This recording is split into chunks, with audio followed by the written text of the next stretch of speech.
What's going on, Eagles Nation? This is your boy AK Eagles. I may fuss, I may cuss, but you can count on me and my content like the fucking city bus. Welcome to another episode of the Eagles East Meets West podcast. I appreciate each and every one of you for coming out tonight. And, I want to welcome my guy, Philly Foothills, and my other guy, Vic 3. Welcome. Bless you. Welcome Yes, and sir. introduce yourself, man. Hey, what's going on, everybody? I go by Philly Foothills. I got my own YouTube channel out here in California, The Nest Out West. And yeah, I bleed green 365 days a year. Absolutely. And I just recently passed 1,000 subscribers. So the channel is growing and growing, and I'm very excited for that. And we even got some merch shirts out. If you want to keep it fuego, you can get your shirts. Just check out the Macari shop that the Mrs. Foothills has been working hard on. So yes, come if you haven't checked me out already. It's the name of the channel is The Nest Out West. I go by Philly Foothills. It's always a Philly Fuego production. And when you see me wearing the wrestling mask, that's my alter ego. That's Philly Fuego. And yeah, we're always trying to keep it Fuego here. So absolutely, yeah. I'm glad to be here, guys. Excited for another episode of East Meets West. What's good, everybody? You know who it is. It's Vic3. You see me in the chat. You see me on Twitter. Live to you coming right now for our new show. I'd like to thank everybody for, coming along, clicking the like, hit that subscribe, please. To these gentlemen above, I do not have a channel myself. I don't need one. I just need this fun time with these two guys, and that's it. Appreciate you, my guy. My guy. Yeah, just so you guys know, I am only 11 away from 200. So, hey, you're gonna be. It's right around the corner. You've been working really hard, and it'll come. It'll come. Don't worry. No, I'm just close. Congrats, though. Almost. Good. Heck yeah, man. That's accomplishment. Congratulations. Yes, sir. Shout out to everyone in here. Big play slay as always. Jordy Fighter, how you guys doing? Appreciate you guys for being here. So, yeah, man. I called Foothills earlier today, and I brought up a topic to him that we're going to get to a little later, and I think you're going to find it very fascinating myself. So, I can't wait to talk about that. But we are coming up to our second preseason game here. We've seen some cuts today. Adrian Killen and some other guys. So. The Killings one kind of surprised me a little bit. I don't know about y'all, but I thought he'd at least make this first round. But what do you guys take from that, and how you guys feel about it? Well, thank you. First of all, has anyone contacted Philly Notion?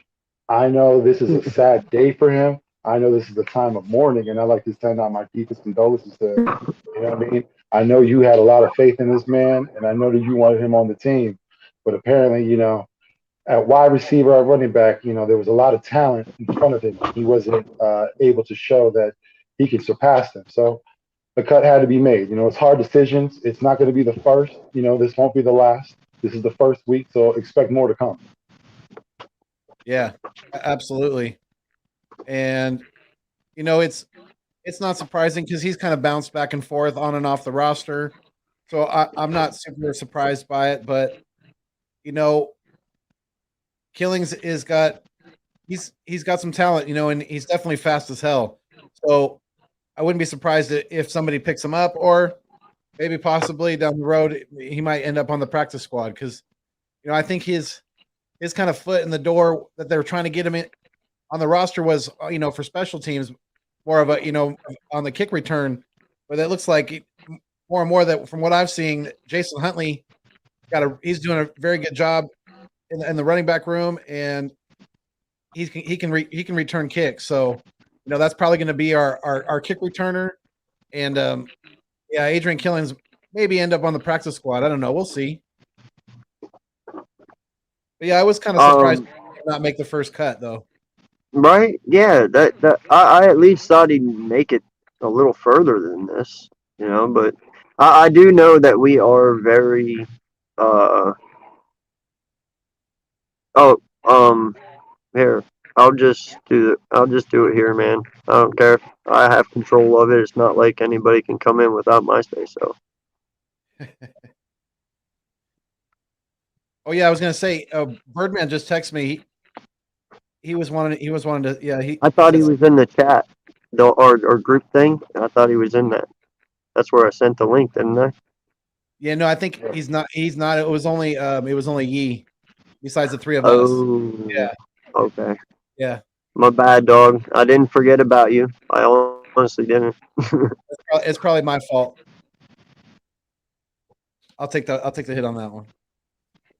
I probably could have just read it too, but I was lazy. So And that's interesting. So we also waived. It looks like Michael Walker because he got hurt, but we yeah. we cut Adrian Killens, but we signed Mark and Mikel as well. So that's kind of interesting. We know we cut a couple receivers and we signed a different one. Well, wasn't Marcus McKell signed around Thursday? That wasn't a new signing, was it? No, you're right. It was on 8/10. Yeah, you're right. You're right. It was on 8/10. Because I would have thought, because that would have made the Adrian Killings news even worse. Because even though McKell had a great preseason last year, to drop Adrian Killings for him, that tells you that would say something about Killings. But apparently that's not the case. It's pretty good. Right. Yeah, but I don't think that he'll be on the free agency market too long. A lot of teams are going to need a returner, and he looks like he can be a good punt returner. Prime time. What's good, my guy? Welcome in, man. Please hit that like button if you haven't already. Yeah, man. A lot of people are discussing this tight end room right now. Now I will be the first to tell you I'm a big Tyree Jackson guy. I really like him, because his transition. This is his first year, and what he's already been able to do and accomplish. That's awesome. So I only expect him to be better next year and the year after. So in that way, like, how do you see this going? Do we keep 3 and is Rogers on the hot seat, or do you keep 4? Because I believe we keep 4, but what do you guys believe? Go ahead. All right, I'll go. Yeah, so I mean, I think we're going to keep 4 on the active roster, just for the mere fact that Ertz and Goddard are going to be on the field quite a bit, and if we need an extra body for a game, we have Rodgers or we have Tyree Jackson. So I think there's a good chance we keep 4. Right now, I think Jack Stoll may be headed to the practice squad. I don't know. It's going to be interesting with him. He was an undrafted free agent. We'll have to see. I know they were looking to keep him, or they were trying him out at fullback. We'll see if that kind of pans out. But yeah, I think there's a good chance we keep 4. What do you think, Vic? I think at the moment we will keep 4, but keep in mind this is the first preseason game. We still have an opportunity where we still can trade Zach Ertz, because that's the only reason I say we stay with 3. If Ertz to stay on the team, yeah, because I think the Eagles see a lot in Tyree Jackson. I mean, the kid was a quarterback from Buffalo. In his junior year, he was all MAC. He came to the Eagles in January, I think, and requested them to have a position change, if I'm not mistaken. And the Eagles signed him to a futures contract right after that. And he's excelling at the time of position. He's still a little raw. He has some issues, not with playing the game. And, it's just little things like learning where to line up. You've seen he had a play where he caught a penalty. All he had to do was turn over to the side, talk to the ref, and just get the okay. He didn't do that. And it isn't because of something that he doesn't know to do. You know what I mean? So like I said, he's still raw. He still has some little nuances he still needs to figure out. But I think that the team isn't willing to test the waters on letting him go out there and having someone else grab him on the practice squad. They rather make sure that he's on the team and not risk losing. Yeah, I agree, because there's a good chance that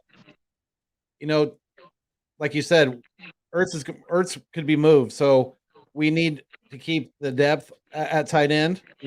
So yeah, I think Tyree Jackson's definitely somebody that we're going to be valuing, I should say. The more and more he just gets reps underneath his belt, he's just going to get better and better.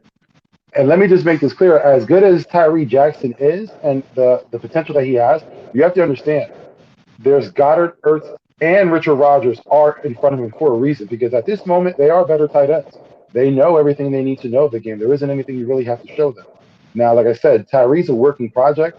If Ertz is moved, then by all means he'll be the third tight end, and that's something they can still work on him, throughout the whole year. He'll see some time, and that'll be good for him.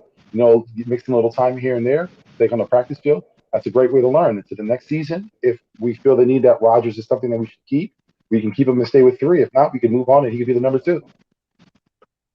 I'm sorry to be a Debbie Downer here, man, but in all honesty, Ertz isn't going anywhere.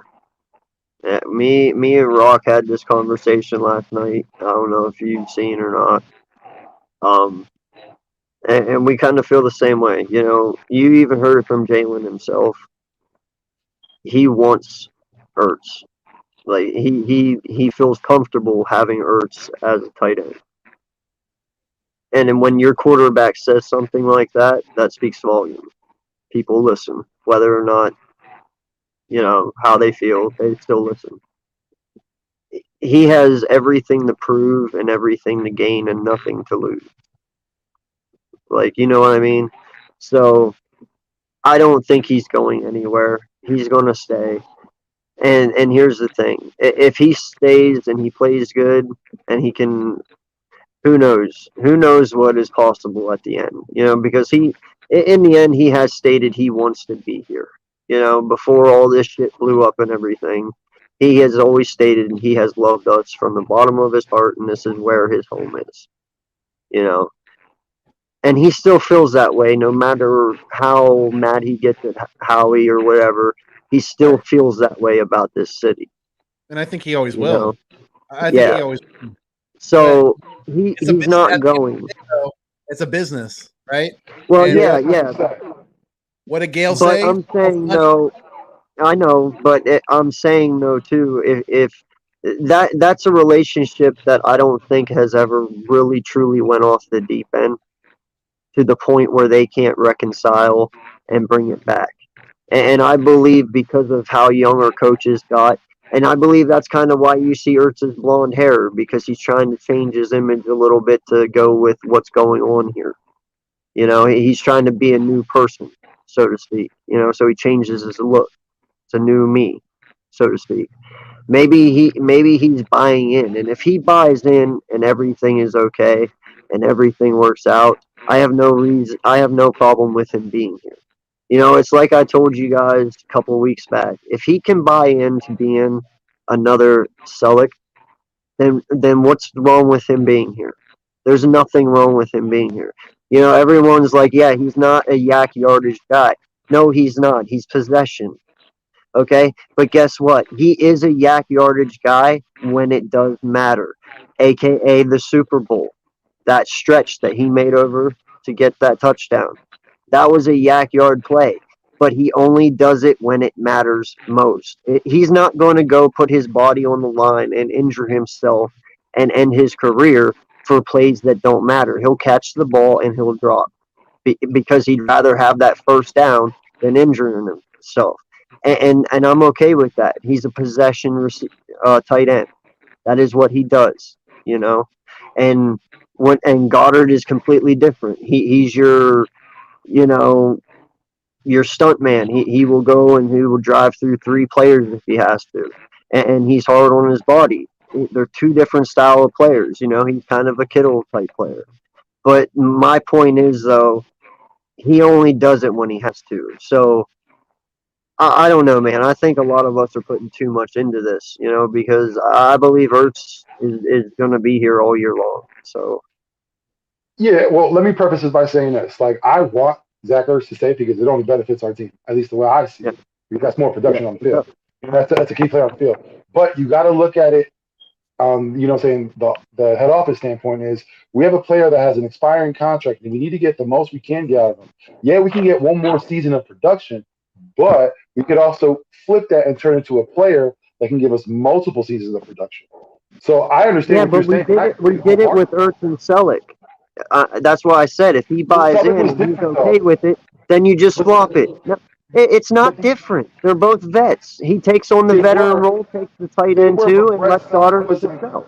Brett It is Selleck a little. wasn't seen in the same light as Ertz. Brett Selleck wasn't a top 5 receiver. Although we think he's great, he wasn't a top 5 receiver at the time when they were making that switch. So yeah, I could see the comparison, but they're not really comparable in a way because, like I said, Brett Selleck was never in Dak Ertz's position. He never reached that talent level that Ertz has.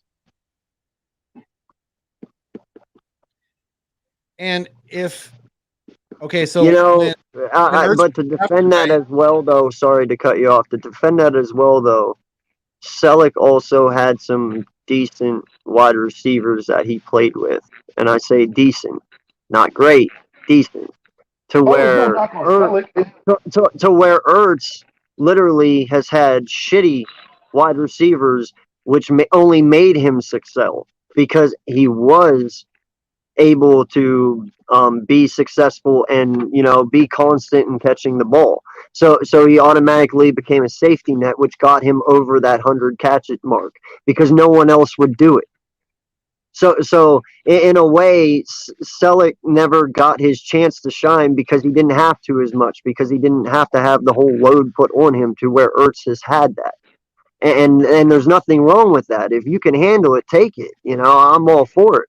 That year he did it, he would beast it out. If he can handle it, let him do it. But I can't sit there and say though, if we had decent wide receivers like Watkins and Smith 3-4 years ago, that Ertz would have that many catches right now. I mean, you gotta see it in that kind of point. Yeah, but I do. But again, you have to realize at that time when they were making that transition, Brett Selleck was not the class of player that Zach Ertz is at this moment.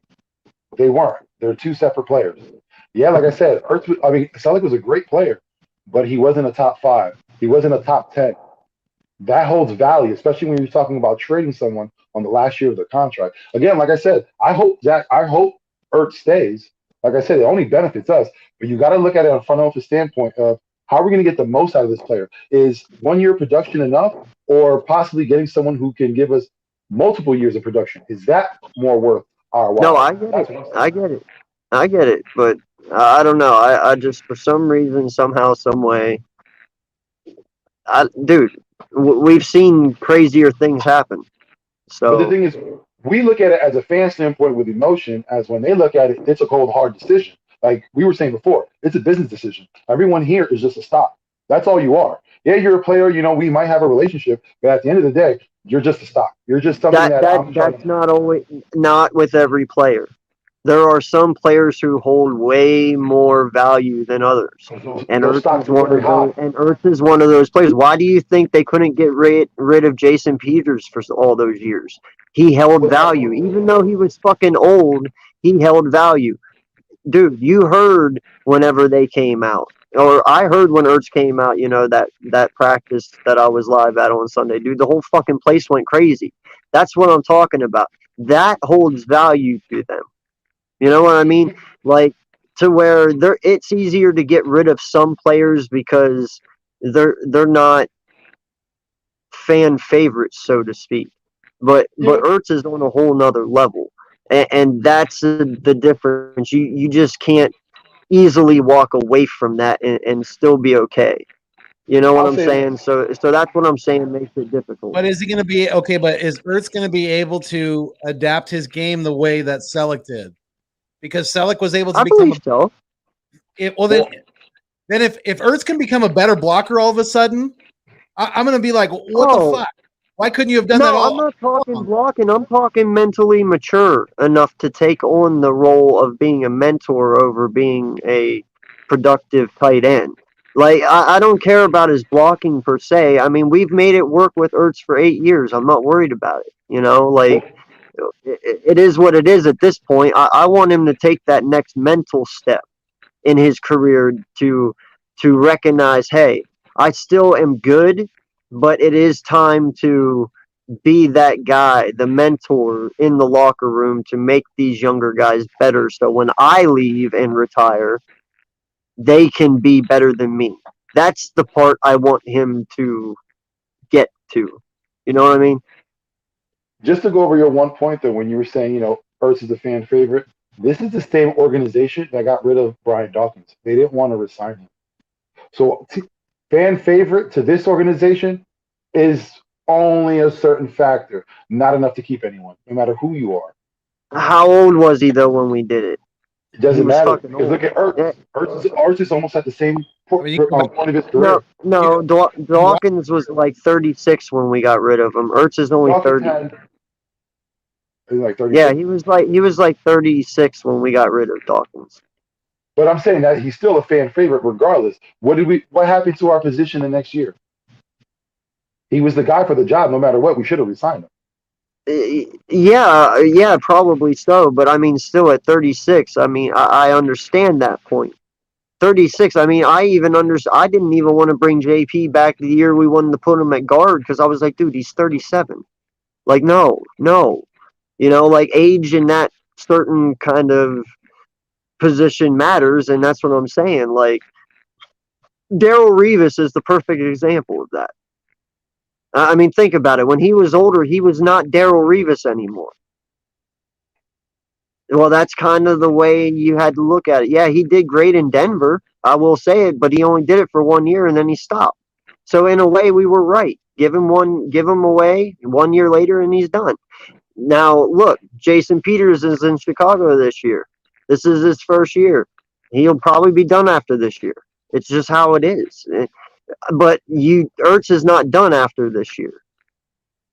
That's my point. That has yet to be seen. No, he's not. He's not. Well, like I'll say this, and I don't mean. Dude, listen. This is my argument to everyone. Is 1 year good? 1 year is true. One bad year is truly enough to condemn someone. One injury is one bad year. But one injury is enough to end your career. That's what I'm saying. You have to survive this season, not just play it. You have to survive. I'm not worried about that. But I'm not worried about his longevity. But I'm telling you though, as far as fuck.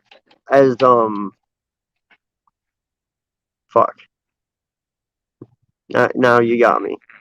I had a thought and you got me. Sorry about that. No, it's okay.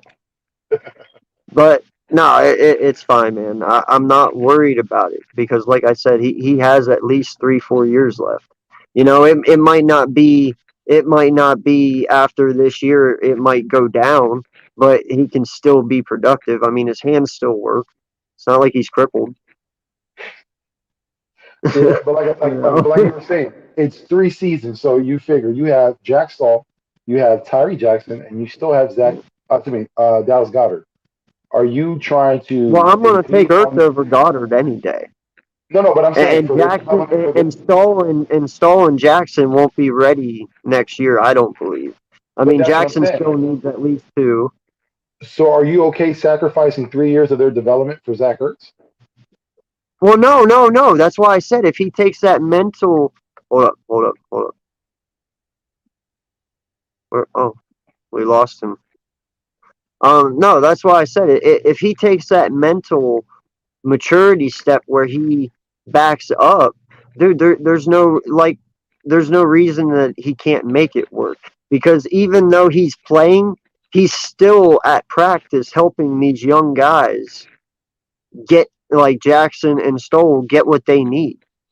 He's still helping them out mentally, prepping them, getting them ready, even though he's taking the snaps. So that way, whenever he does step down, those 2 battle it out, and then it's Goddard and those 3. But in the end, he's not hurting them. Oh, I know that. But the thing is, you got to look at it on Zach's point of view, too. He feels that he still can play and he can still contribute and be a starter. Yeah, you should take on that mentor role, but if there's an opportunity or if there's a possibility of an opportunity to go somewhere else and still be that number 1 guy, then you're not going to waste your time. I'm not saying that he wouldn't because we've seen it. He does it. But you're not going to want to put so much energy into that team if you know that you're still going to move on to next year.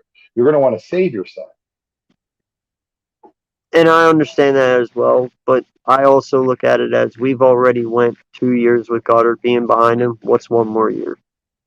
It's really not going to hurt it that bad. If this guy truly thinks he can go out there and do it, let him go and try. And if he doesn't succeed, then swap them, and then we'll work on trading him, like you said. But if this dude thinks he still does, let him go out there and prove it. And then at the end of the year, he bet on himself, and he can move on to another team. But like you said, though, it does not hurts. Wow, that's hard to say.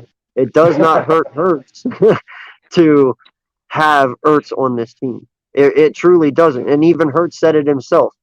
He's a security blanket for me. He enjoys having him. So if your quarterback is saying that he enjoys having him, I don't think he's going anywhere because that's not the person I'm going to move, especially when my quarterback spoke out about it. But see, when I hear something about that, that means that my quarterback had to speak out because he knows something's about to happen, and he doesn't want to let him go. At least that's the way I would see it. If my quarterback has to say publicly that he likes having him around, that means that the team has thoughts of getting rid of him, and he's trying to prevent that. But that's a good thing. I mean, now, he believes again, that much in him. Think about it. If he didn't want him here, he wouldn't have said nothing. So that must mean something. So, hey, whatever happens, bro, happens. I don't even. Well, the one thing I take out of this, too, is because we give Howie a lot of shit, but imagine how hard it is just for us to make this one decision on one position. He still has, to fill out a 53-man roster. Yep. We got to give the guy some credit sometimes. Yeah. All right, so I'm asking you guys the ultimate question here because we kind of talked about it last night, too. There's only one I could truly think of because I really didn't think that deep into it. But maybe you guys have. Everyone has said Howie's had a great offseason so far, which he has. But we all know Howie. Eventually, he fucks up. What's his ultimate fuck up for this year? For this year so far, what mistake? No. What's he gonna do to fuck up this year? Like what's one decision he's gonna do that in your eyes is a fuck up? Usually signing someone he shouldn't be to a long-term contract. But I don't know anyone aside of Goddard. I don't know anyone right now that would deserve a contract. Now, I'm just saying speculate. You can hypothetical. I'll stay on that same ride. So say we do sign Goddard and he becomes a shit show the next couple of years, and that could be the mistake right there. Let's be honest. When Alshon Jeffrey was signed, no one was really complaining. Everyone bitched after the fact when he wasn't performing well, and we looked at the years, we looked at the money. But when the contract was originally signed, everybody was happy about it. Let's be honest. So for everyone out there that were like, "Oh, we messed up with signing," you all thought it was a great contract. You're fooling yourself. Everyone who said that was a wrong deal, you thought you were happy about it when it happened. So we never know. That could possibly happen to Dallas Goddard. I pray to God it doesn't, but you never know. Hey, shout out to LGB, guys. If you haven't, go and check out his content creator tier list video. Dude did a good job on it, and there was no biasism in it whatsoever. And, he truly gave his hard opinion about everyone when he did it. So, shout out to him, man. He definitely put a good one on. You know what? I just thought of one more thing, too. He signs Jake Elliott to multi-year. Yeah, that could be definitely one. If he, what was the one I was just thinking of? It just escaped my brain. Oh, I'm about to change your whole mind about Howie Roseman here soon, though. No, if either or both of Hargrave and Cox don't perform to a certain level this year, and he does not, look into at least kick the tires on, if not proceed with restructuring the contract for one, if not both of them, because they're tying up a lot of money in the middle of that defensive line, and we got some younger guys who are ready to. It looks like they're at least ready to start stepping up and getting some playing time behind these vets. So, yeah, I think that could be one right there. Well, between those two, it's $50 million. I know that. Hargraves and Cox is $50 million between both of them. I mean, I don't know how much of a Howie decision it would be, but if Dillard ends up being cut, if we don't get anything for Dillard and he ends up being cut, then that could be a big one right there. I don't know how likely is that happening, but Well, I mean, the one thing I will say is, as soon as I saw them restructure Barnett's contract, instantly my mind flashed to where's he getting traded? Because that's the one thing I do. Contact with Miami. Huh? I said I don't get how Howie hasn't been in contact with Miami already. They are desperate for a left tackle. We have a left tackle that we honestly don't need. It doesn't take that much to do the math. maybe he has. No, I was talking about Barnett. Maybe he has on Dillard, and that nobody's interested because of how bad he's been looking. You know. And that should have been a first week cut. Yeah, I mean, hey, there's no point in wasting time then. If you he's injured right now, isn't he? Is it? Yeah. What did you say, AK? I didn't hear you. He's injured right now. Dillard is? Yeah. Oh, that's right. Remember he yeah, so I think that's what saved his ass, maybe. Maybe. Yeah, saved by being soft. Right.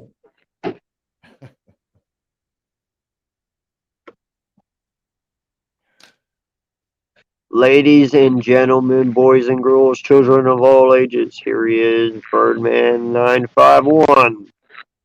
Oh, look at him. He's got the lights going on now. It's so beautiful. It's kind of romantic.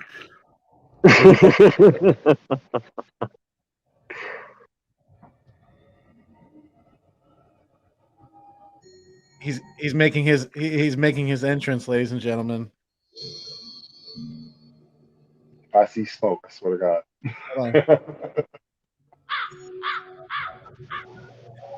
It's raining, man. No.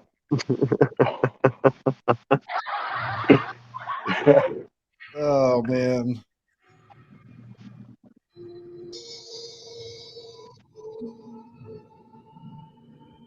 There he is. The man. The myth. The legend. Birdman _951. AKA the Eagle Undertaker. Right?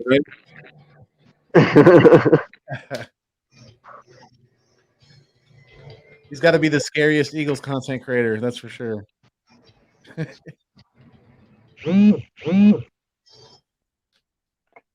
is up? What is up?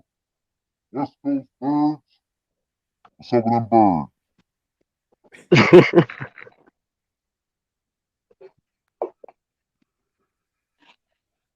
You are tuned in to the Bird Man. What's up, bro? Ooh, we have a visitor. Hello. I see you. Hi.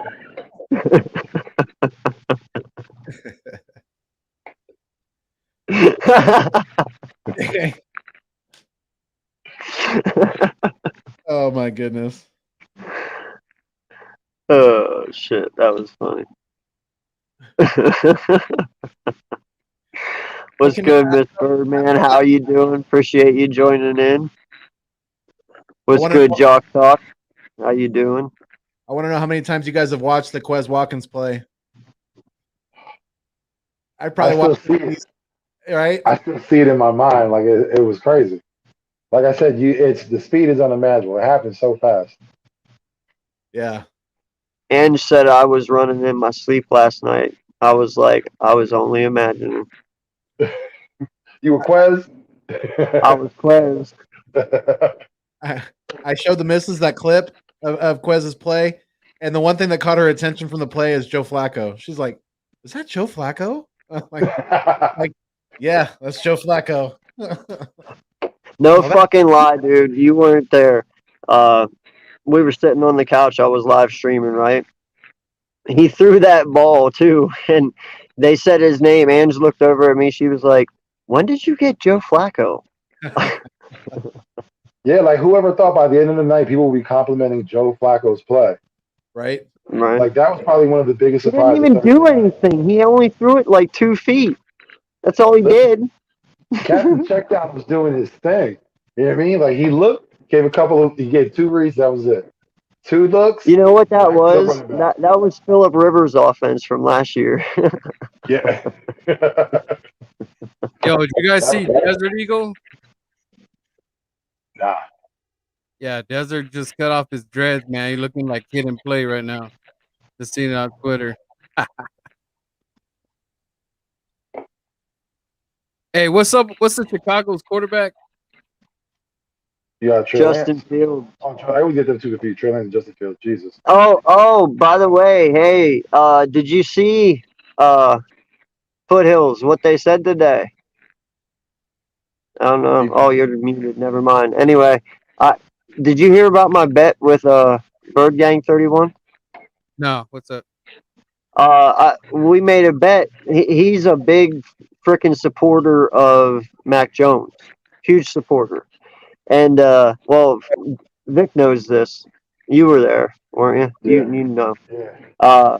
But I'm a huge supporter of Justin Fields. I think he was disrespected in this draft, really bad, because he's proven. And no lie, they just said today that he tore it up. And I was like, So I hope he kills it. But if Mac Jones doesn't start before week 3, then the bet's off. But I bet him my Darius Slay signed jersey for his. I think it's under 10 Miles Sanders auto rookie card. That if they both start week 1, that Justin Fields has a better season than Mac Jones. Yeah, I've been hearing a lot of good talk about Justin Fields. But the thing is about Mac Jones, the only thing I've heard about it so far is that he has good command of the offense. Now, whatever that means, because it's New England, you don't get much information out of New England. So I'm assuming command of the offense means he's having a very good preseason. I didn't get to see much of him during his game because we were playing at the time. But I seen I forgot who they had in, but I know he wasn't playing. I didn't see him at all. Well, dude, that's the thing. He has no one. His best receiver is Nelson Aguilar. Have you at least seen him play though? I don't care who. I don't give a shit. I don't want to see him play. He ain't fucking Alabama. He doesn't have Waddle. He doesn't have Smith. He doesn't have that O-line. He doesn't have that halfback. He fucking has James White. Who the fuck is that guy? The only reason he's good is because Tom Brady made him good. Fucking, he doesn't have Edelman or Amendola. He has fucking Nelson Aguilar as his number 1. Hey, like, are you kidding? They might get Adrian Killins. You know how Bill likes to pick up our leftovers, especially our running backs. Yep. Shout out to Deion Lewis, who just retired today, right? But that's my point, though. Yeah, but that's my point, though. You look at what the Bears have. They have a great defense, okay? But they have Allen Robinson, Anthony Miller, and the other guy that they got. Whatever, who cares? But he is somebody. So, but my point is that them 3 wide receivers over Nelson Aguilar and N'Keal Harry don't even want to be there, so count him out. But who's after Aguilar? I don't even know who he is. Exactly. That's my fucking point. How's Mac Jones supposed to be better than Justin Fields? Justin Fields at least has Montgomery to hand the ball off to. Mac Jones has James White.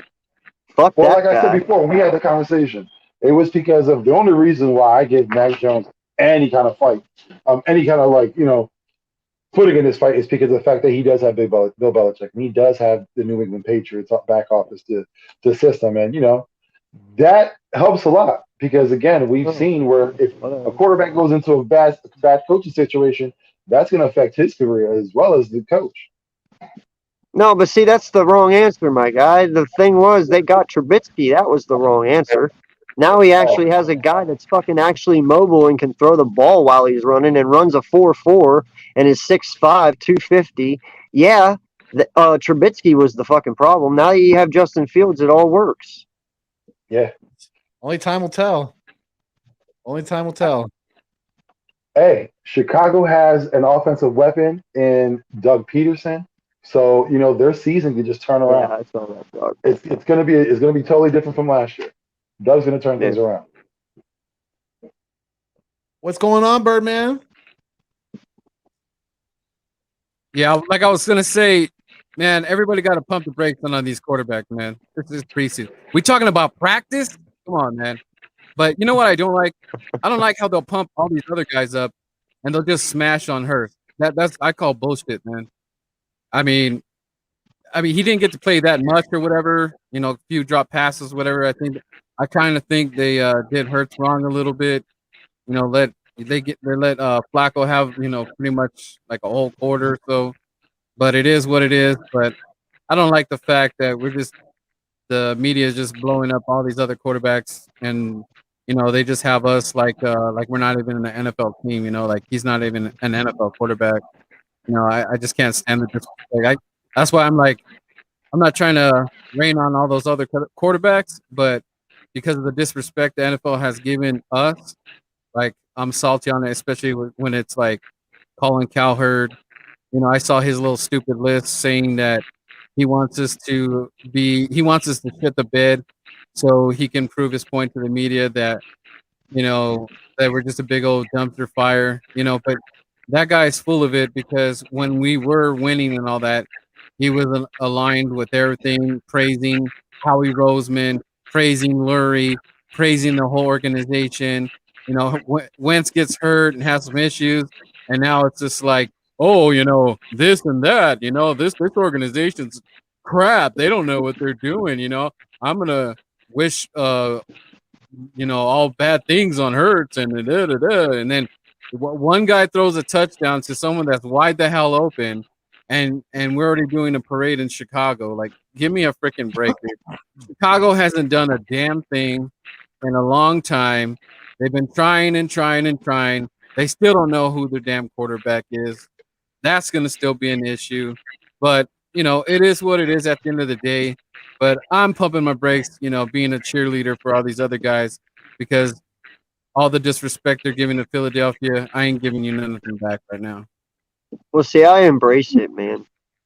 I don't look bad about it. I embrace it because you know what? We always play better whenever they do this shit to us. So I actually like it. That's why I don't really talk about it because I feel good. And you have to look at it in history, all our history. Every year we finished fourth. The following year we won the division. So I'm not worried about it. We finished last year. We're gonna finish first this year. It's just how it works. Yeah, I got that, but it's just like it gets annoying. Like, especially I saw Stephen A. Smith. He's trying to get on the little clickbaiting thing. I forgot what he said, but he's trying to say some that didn't really mean anything. But I'm like, I just hate that they're trying to use Philadelphia for like clickbaiting material. And that's the thing that they've always done. They've been doing it since the '60s. And when you see a reporter, whether it be Stephen A. Smith, a Calvin Cowherd, a Skip Bayless, the only reason why they're doing that is because A, they're unoriginal, and B, they're lazy as fuck. Because we just seen this past year what happened in New York. Wasn't there a spitting incident at a Knicks game? Yep. Wasn't there another issue in Florida? Wasn't there an issue in Phoenix? There's issues all around because you know what? There's fans that are assholes in every fucking city of this United States. And the thing is, they only pick on Philadelphia because it's the easy thing to do. It's like I said, it's unoriginal and it's lazy. If you hear a reporter doing that, turn the channel off because he ain't doing his job. He's not doing any research. He's only going off of what? We're going to say 80 years of history, something happened in the past. Come on, man. Dude, we still get criticized for snowballing Santa, for Christ's sake. Yeah, like they keep on bringing it up. Man, there is no one really around that is alive that's seen that to this day. Like they're all dead and gone. It is history. Hey, Jock Talk saw it. Hey, Jock Talk saw it. He's 51. He's seen it. Yeah, but like I said, it's just that they're lazy. Instead of just going out and doing some actual reporting, we're just gonna throw a story out that I know will get clicks because you know what? That's everyone bandwagon on Philly. Everyone doesn't like him. That's the thing. That's the motto for it. We're the villains. You know what? I'm happy being the villain. Fuck you all. When we win that Super Bowl again, we'll laugh in your face. No one likes us. No one likes us. No one likes us. We don't care. We're all we got. We're all we need. Yeah, That's right. no lie, man. I embrace it. I love it because you know what? Whenever people are on our side, it's like it feels weird. You know, no lie. Like when people were rooting for us in 2017, I was like, stop. I felt almost like they were gonna jinx us because I was like, you never root for us. Don't fucking do it now. You know.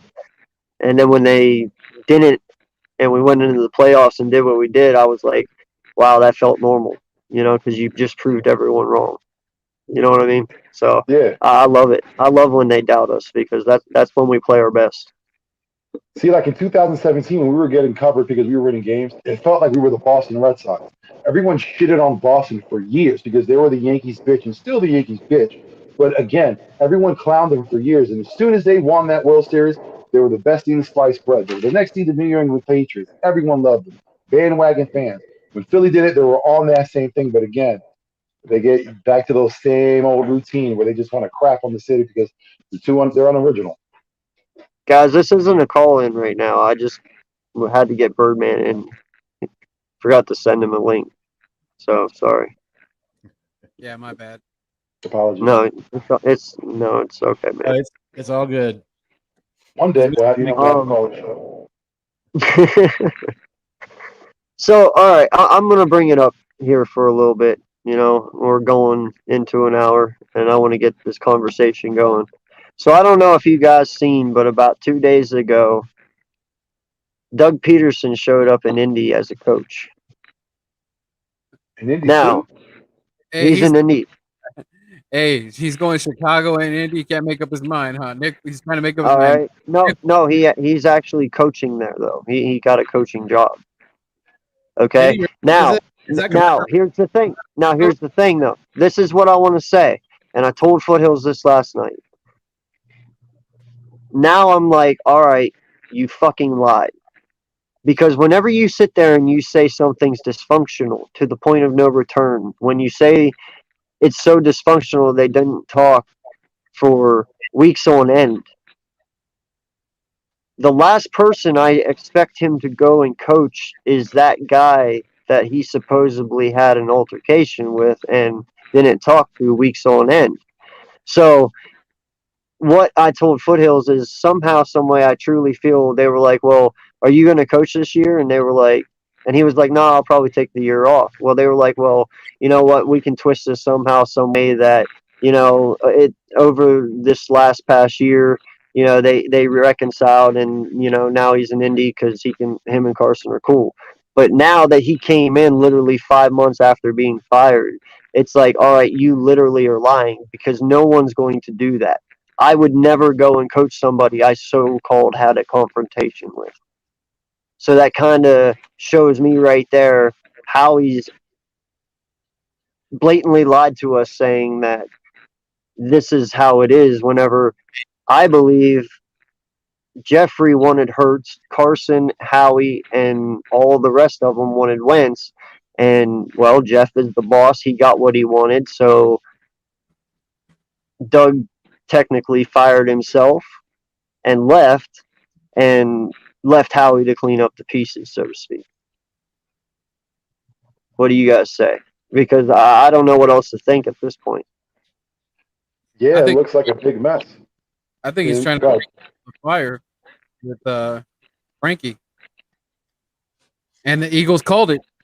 Why would you have a bromance with Frank Wright again? We called that. So I think he's just trying to rekindle that fire because he wants to. If you can't beat him, join him. That's the only thing I could see. As far as Wentz, I don't think. Yeah, but you're not going to join a guy you had a confrontation with. I'm talking about Frank Wright. I mean, he could probably bury the hatchet with Wentz, but Wentz keeps getting hurt. So I don't.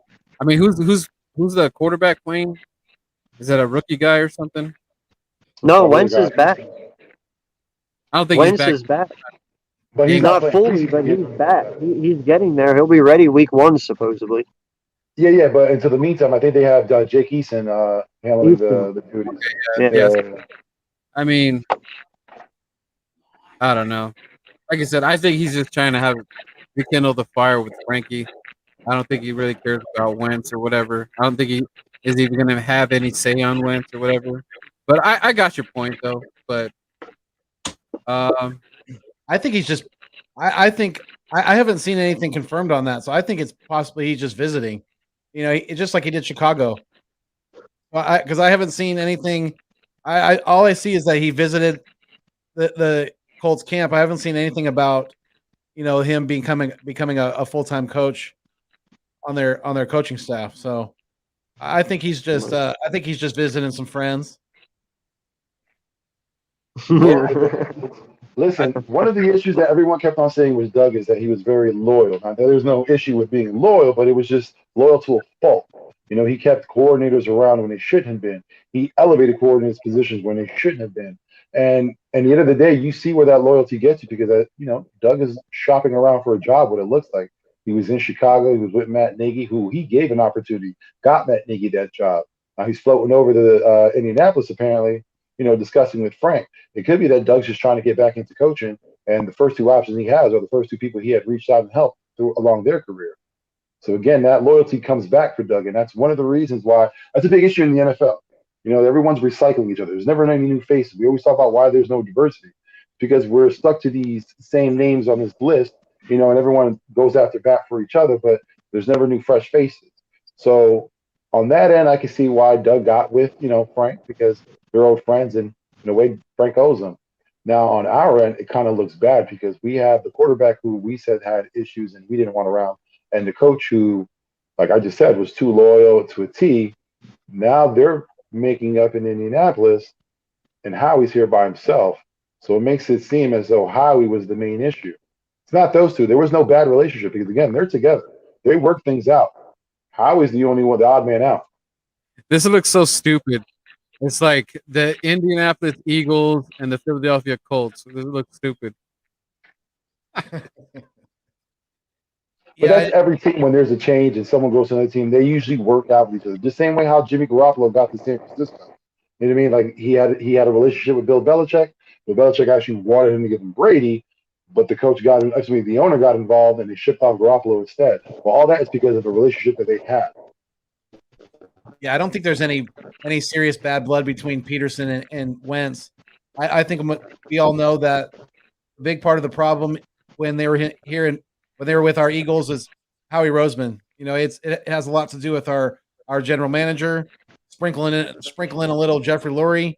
Yeah, I agree with you, AK. They definitely pull the sheets over our head. They're definitely feeding us lies. Well, and the thing is, you can't get person to blame here is Philadelphia media because they threw out all those misinformation, all those reports saying it was Doug, it was Carson, it was a bad relationship. That wasn't the case at all. It was Howie being sneaky in the background. Yeah. That was the real issue. But to be fair, though, players were calling out Wentz. Wentz was having issues in the locker room. Were players really calling out Wentz, or was that just someone going to the media and feeding them some misinformation? We all know when front office have relationships with reporters do anything for that relationship to stay. Yeah, I heard. I wouldn't look past a reporter saying, "I heard from a player so and so said this," when that was never the case. No, it was definitely from a player. I got some insight on what was going on. I mean, it might not be like it was just kind of like weird stuff. Maybe some people wouldn't have an issue with it, but it was coming down to like practice. Basically, Wentz would have like warm-ups and stuff. He wouldn't want to warm up with certain guys. He would just say, "Oh, I'm gonna just do my own thing today." And it was like off-putting to some. And like I say, all the receivers. But whatever that was, it was just kind of taken the wrong way. Whether it was his fault or not, how he handled it, I guess it just came, off-putting or whatever. And, I'm not going to say like, oh, he's a whole bad guy, terrible person, all this and that. It was just that certain things were said and just people took it the wrong way. And then whoever grabbed that info from somebody, then, like guys like Malcolm and whoever else spoke up, just kind of, that's how the locker room started falling apart. Simple stuff like that little bit. And there's probably more to it. But I felt like after a while, Wentz just didn't feel. I didn't feel me as a fan that Wentz was controlling the locker room. Like I just felt like he just was kind of letting things go.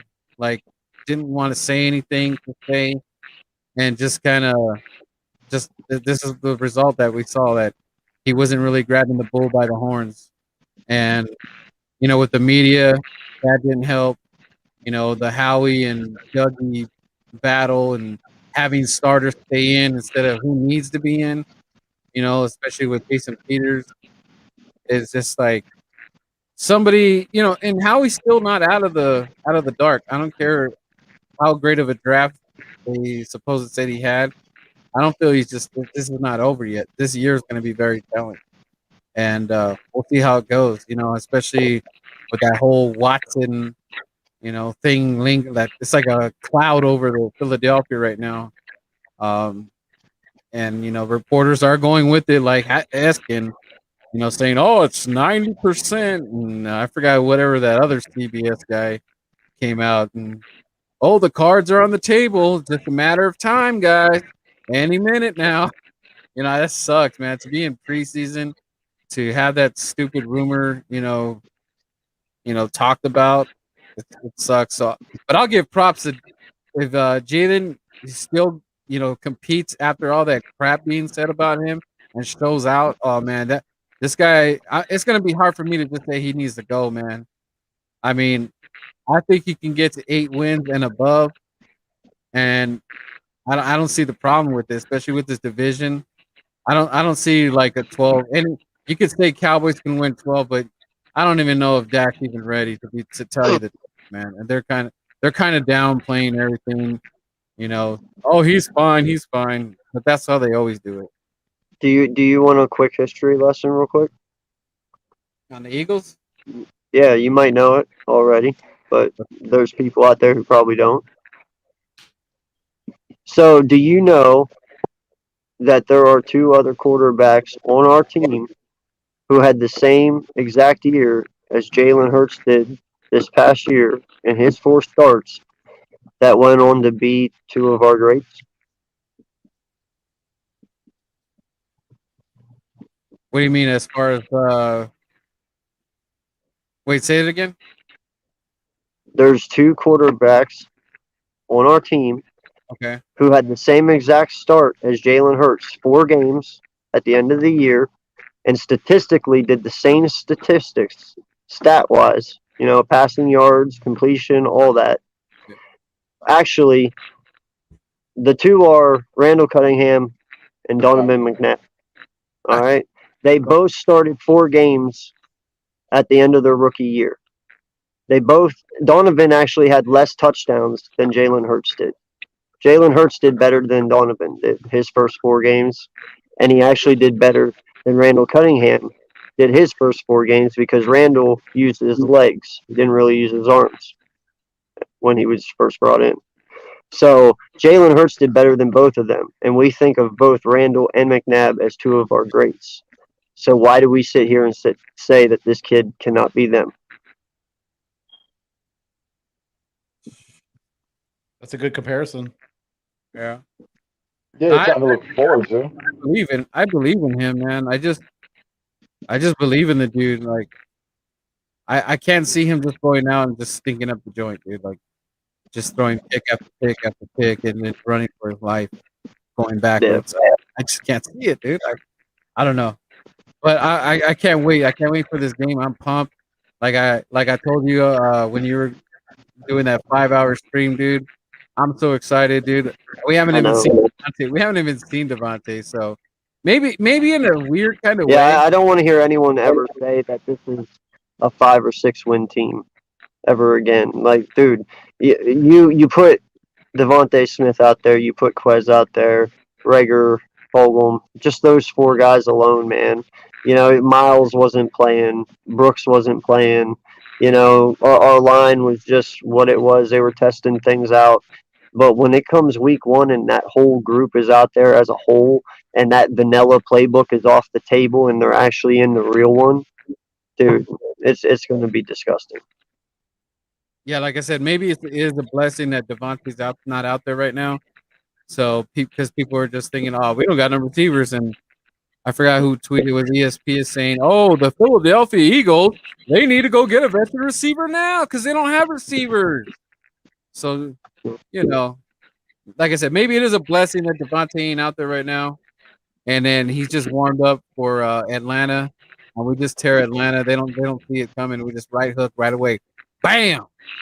I mean, you gotta know they saw that quest. And that wasn't even like a dart out in the field. I mean, he's gonna be burning, man. He's gonna be burning guys, dude. The quarterback just got to hit it. He's gone. Yeah. It's a touchdown, man. So I gotta ask you guys a real quick question. Two, actually. One, do you want to see Hurts play a little longer this week coming up? And two, do you expect to see Smith out there? Or do you think they hold him back one more week until, or even week one? What's your thoughts?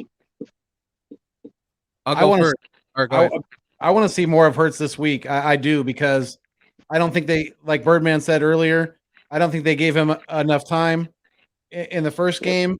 I think they need to give him at least a full first quarter, and let him see what he can do, because he needs to get a little more comfortable out there. There was a third down where I seen him. He tucked the ball a little too soon. I would have liked to have seen him hung in there another second or two and try to find a receiver down the field. And instead he tucked the ball and he got stopped short of the first down trying to run for it. So I want to see him progress in that way of going through his reads more and just keeping his eyes downfield as long as possible. Hey, real quick before I forget, I want to give Jalen major props, because that was a short field and he was in the end zone. And for him to still get out there and do it and throw it, man, that is freaking awesome, dude, because that's going to happen a lot. And the fact that he's, barely getting into it and was able to find someone wide open real quick, boom, I think he actually hit Zach, right? And, man, I was really happy to see that, dude, because believe it or not, dude, when you're that far back, dude, that's a tough one, because they're just rushing you, man. They want that sack. So he kept his composure. So major props on him for that, dude. Hey, but how ballsy was that of Nick to call that kind of play, though, too? I mean, that you have to have some big balls to call a play like that being on the 2, Yeah, we got to get a new nickname, because we can't use that big balls no more. We got to I get. know. We need a little Italian swag. Something Italian needs to come up with Sirianni. We'll figure it out. The Don. But yeah, Jalen does need to play. I want to say a quarter, guys, because he ain't playing the last preseason. That's all for the guys trying to make the team. So I would want to see a full quarter. And I mean, if he goes crazy and he's already got 2 touchdowns or something like that, then go ahead and pull him. But if it's like 3 and out, let this man, wet his beak a little bit and let him get out there, because that, to me, that was too short of a sample size. Nick Mullins, I was saying there was no need of fear. Nick Mullins is here, and boom, bada pow, freaking interception right off the get. Smacked me right in the face with that, so I ain't gonna say that anymore. So I ain't too excited to see Nick Mullins, man. I don't know what the hell that was. I don't know if he's been playing too much Madden and feeling himself, especially those Niner fans talking all like, "Oh, I'm pissed that he's even left. He should have stayed a Niner." He's been watching too much of the Olympics. He was trying to shot put that ball. You guys can have him back, actually. Well, honestly, man, on my take for that, real quick, I would actually like to see him play till halftime. Because he's not going to play the third, I don't think. That'll be all probably Nick Mullins. Joe Flacco might start it out, but Nick Mullins is going to have 2, 3, 4. Even maybe some 1. I don't know. But I'd let Jalen do the first half and Flacco do the second. Don't even put Mullins in the second game, and then just let Mullins start the whole game on the third one. Yeah. But I'd at least give him till halftime. Sports Talk Well- did that, right? That tier list. Huh? Is Sports Talk the one that just did that tier list or whatever for the content creators? Yeah. Yeah. Big shout out to you, man. Major props, man. Motivating the Eagles content creators, dude. Because I'm telling you, man. I mean, it's off season. We got preseason. Philly 500 show was pretty wild. He almost passed out and Quake threw that touchdown. And I was about to call 911 or order my pizza or something. And but I'm just telling you guys, this is gonna. I can't, dude. The blood is in the water. I can't wait. And I'm gonna go 1-on-1 with Slitta. I can't wait to get that pay-per-view event. Me and him are gonna go at it, and I can't wait. I'm super excited because I don't think they're ready for Philadelphia because they think that we're just gonna just show up and then just go right back in the bus. But no, we're gonna take that Mercedes Benz out of Mercedes. We're gonna roll out nice and clean with a win. What a bitch. Yo, he talked all that mad shit to me. I tell him to DM me to set something up, and he fucking DMs you instead. No, I haven't. Oh my god. I arranged that before. I told him that I was gonna set up. Well, something. still, he's never DM'd me anyway, so Yeah, you're supposed. He wants you to go on his channel and You don't want I that. bring it. he wants you to yell at him or something. I don't know. Spirit fingers, motherfucker. Bring him. Hey, Split is kind of funny because he looks like he's like in the backwoods and they're on his porch, spitting Dude, at. all he needs is a banjo in the background. He's got that shit on lock. I'm Ding, ding, ding, ding. this is Slit on his back porch. With his little radio, he's got an old radio. Slit. That's his nickname, Radio. We're coming for you, brother. Well, to bring it back to the Jalen Hurts discussion, yeah, it's a little different from the way it was in the past. Back in the day, your starters would start off the first quarter and build your way up to a half by the time you got to the fourth game. Now things are a little different. Now we're just want to let your players build up some time. But I think with the two joint practices we'll have on Monday and Tuesday, Jalen Hurts might have a little bit more time. So he may have a series or two more, or he just may play the same amount of time. Because when you look at it, joint practices give you the same looks at a regular preseason does, but it's just slower. There's less contact. I mean, you still get the same benefit from it, but you don't want your quarterback to stay out too long because you don't really want to risk injury. So I don't think if they do increase the time, I don't think it would be considerably that much. You just love shitting on my parade, don't you? I'm just trying to show, like, sometimes we do. Sometimes we see that standards like, man, I want them to do. It's just like they're not going to do that. They're trying to, get their guys ready for the beginning of the season. It might be a slow, arduous process, but it's the process, man. You gotta love it, man. It's preseason. Hey, it's a slow build up to that fast burn once the season starts. You can dream.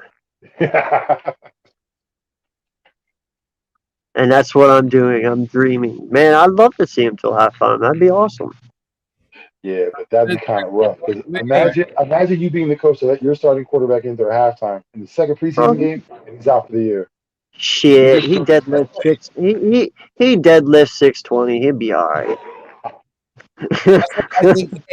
That's why I think that Sean McVay might be ahead of the curve when he's resting. Right? He rests his starters during the preseason. Unless they're entrenched in a position battle with somebody behind them. His vets don't play in the preseason, and he's continuing that with Matthew Stafford. And I think for the most part, that's pretty fucking smart because with more and more of these combined practices that we have, these scrimmage practices, like Vic said, it's becoming more and more like a preseason game for these guys. So I don't see the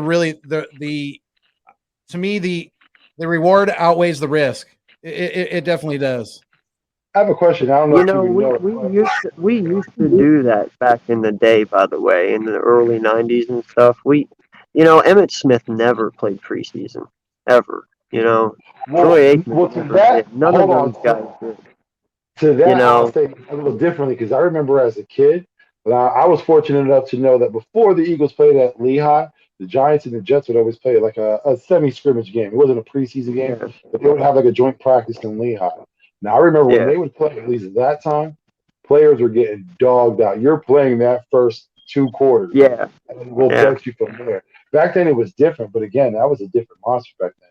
They thought Yeah. that the more work you got in the preseason, the better it was for you during the season, not realizing you're putting so much damage on that player's body that they might not even get through all 16 games. Yeah. You know, but I mean, they have done it before, though. You know, he's going old school on us to be technical. My question is, I don't know if you would know, but when McVay first had Goff, did he do that with him too? Because that's kind of crazy to do that with a rookie, especially when he's your number one. No, he did not. Golf played. At Okay. least not his- Because at if least he not his did, rookie then year. yeah, if he did, I was going to say that's very bold. Yeah. No, he's doing it to preserve Matthew Stafford. Honestly. Well, that makes sense. Yeah, that makes sense because Stafford had his fair share of injuries. He's been around. He's been around the league for a while. He's a great Yeah. player. This is the first time he's going to actually have an opportunity to have a good team. So, like for him, you got to be excited. No matter if you're a Matthew Stafford fan, a Detroit fan, whatever, you got to be happy for the guy because this is a player that a lot of people said, "What if he had this? What if he had this team?" And now he finally gets that team. Yeah, he had Calvin Johnson, one of the greatest receivers ever. But guess what? That's all he had. Like now he actually has a fucking team around him. So I'm pretty amped for him. Now, if we ever see each other in the playoffs, all bets are off. But for now, I'm happy. Dallas sucks. Dallas sucks. Yes, Big they. donkey nuts. Big donkey nuts. Man. I can say it because I'm the uncensored Man, channel. Just so you know. dude. What did you Jalen. think about the news of the younger Jones saying that Dak was all right and he was progressing and should be ready to start on week 1? You think that was Yeah, bullshit? no, I was listening to the radio today, and a couple Dallas fans called in. Yeah, they're all fucking worried right now, my guy. I wouldn't be clinging on to that news too much. Bring him on. Oh, I can't wait. I'll say that. I can't wait. Here comes Chucky Nick wants Foles. Dallas. And especially with the type of defense that they're going to go against week 1, if Dak's not 100%, there's no way he's going out there on that field to go against Tampa Bay's defense week 1. Yeah, I don't think that's a good idea at all. My thing is, why would you, especially against that defense, why would you rush him? Right. Exactly. You know what I mean? Like, let Ben DiNucci get killed for 1 game and let Dak survive the rest of the freaking season. It's Well- it's Garrett Gilbert right now. It's not even DiNucci. Oh. It's Yeah. Garrett Gilbert. Well, listen, you don't want to get your second string player hurt either. Right. Again, you're going against a pretty good Tampa Bay defense. You're not going to win that game. I don't care what Dallas says. I don't care what anyone says. Dallas will not win the first game. I'll put $100 on it right now. Dallas content creators, I know you're going to be flooding in. Give it up. I'll put $100 on. You're not going to win that game. So you might as Real well. quick before we die by Is that a Chucky. dog? Holy shit. That's a Chucky doll. Bro, it's retarded and stuff, man.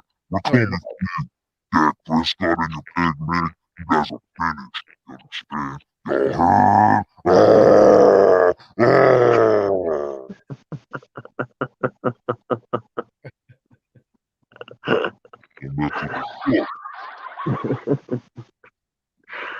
No, like I asked the question last night, and I'll ask you guys. There's been rumors that Jerry Jones is interested or might be interested in Nick Foles. If Nick would choose to go to Dallas, does that tarnish his legacy here in Philadelphia? He's the only quarterback to win a Super Bowl.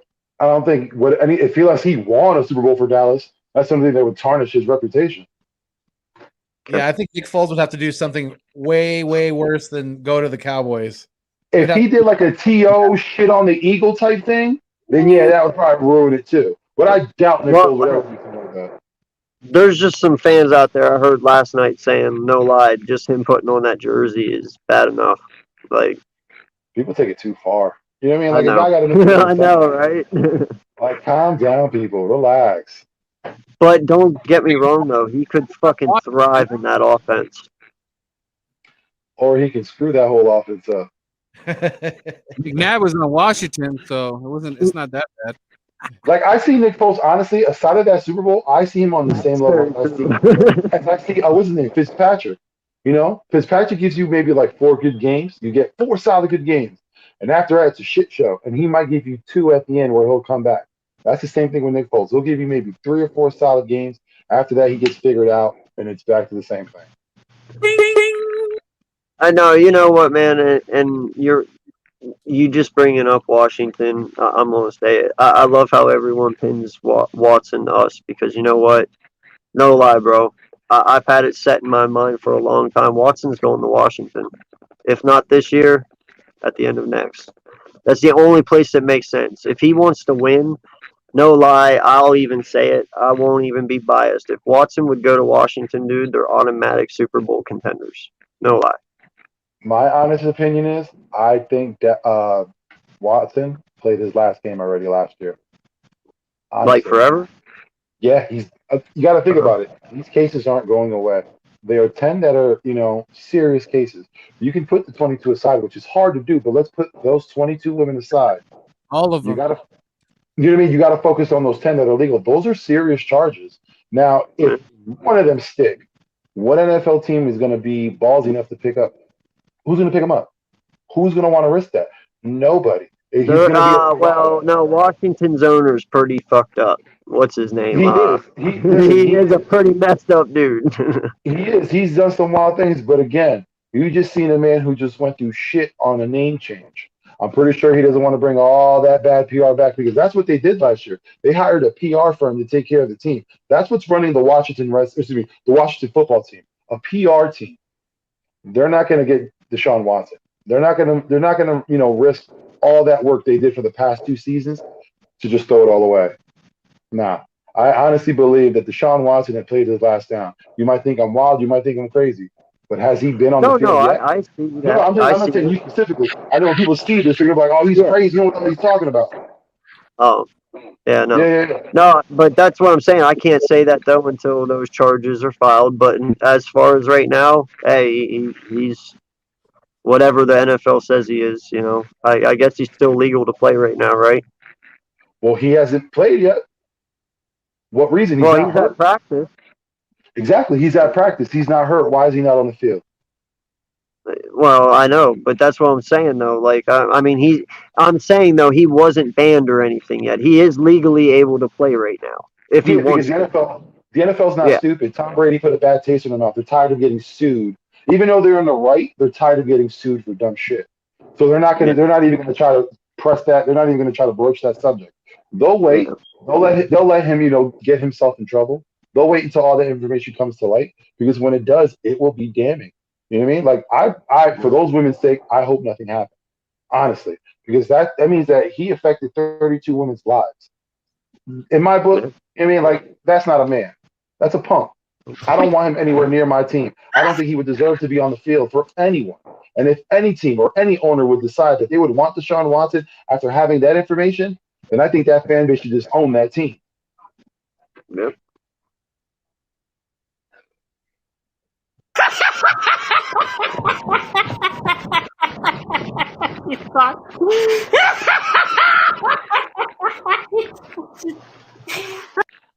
Halloween can't come soon enough for Birdman.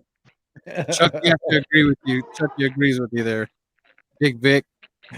Yeah, man. It's just wild that, people would even continue to write those stories because you got to think about it. Like I said, we don't know what happened, but you got to give the benefit of the doubt. Every time you're putting out a story that Deshaun Watson can go here, can go there, you're kind of disrespecting those 32 women that just went through a horrible ordeal. You're saying that whatever experience they just went through meant nothing because he can move on with his life. That's not right. Sadly, though, didn't Bill Cosby just get away with that? Nah, he didn't. The issue with Bill Cosby was there was a deal made beforehand. That was the only reason why he got off. The DA that was handling the case beforehand had made a deal. Even in the state of Pennsylvania, that's not a thing you could do, even if it's a handshake deal and that was in paper, but they still accepted it. Yeah, and I think Bill Cosby's got a little bit more money than Deshaun Watson. Just a little bit more. Yeah, I know that. Cosby got a little bit of time left of life, so no one gives a shit. Yeah, I know. No, I know that it was definitely more of a grace thing than it was a anything because they are not stupid and they realize it's coming to an end very fast. So You don't but want to still, I pay the mean, funeral cost. yeah, no, it's just wild though that he's even out. Like I was mind blown. Hey man, at the end of the day, everybody got to meet their maker. They got to get judged. So yeah, that's on him. Yeah. Anyway, that went south very fast. Right? We got a little dark. Apologize, Pete. Let's bring it back to Yeah. football. It's the Chucky doll. Listen, we're going to hit a vast array of subjects here, okay? You got to follow along. The new Chucky I love- series is coming out, man.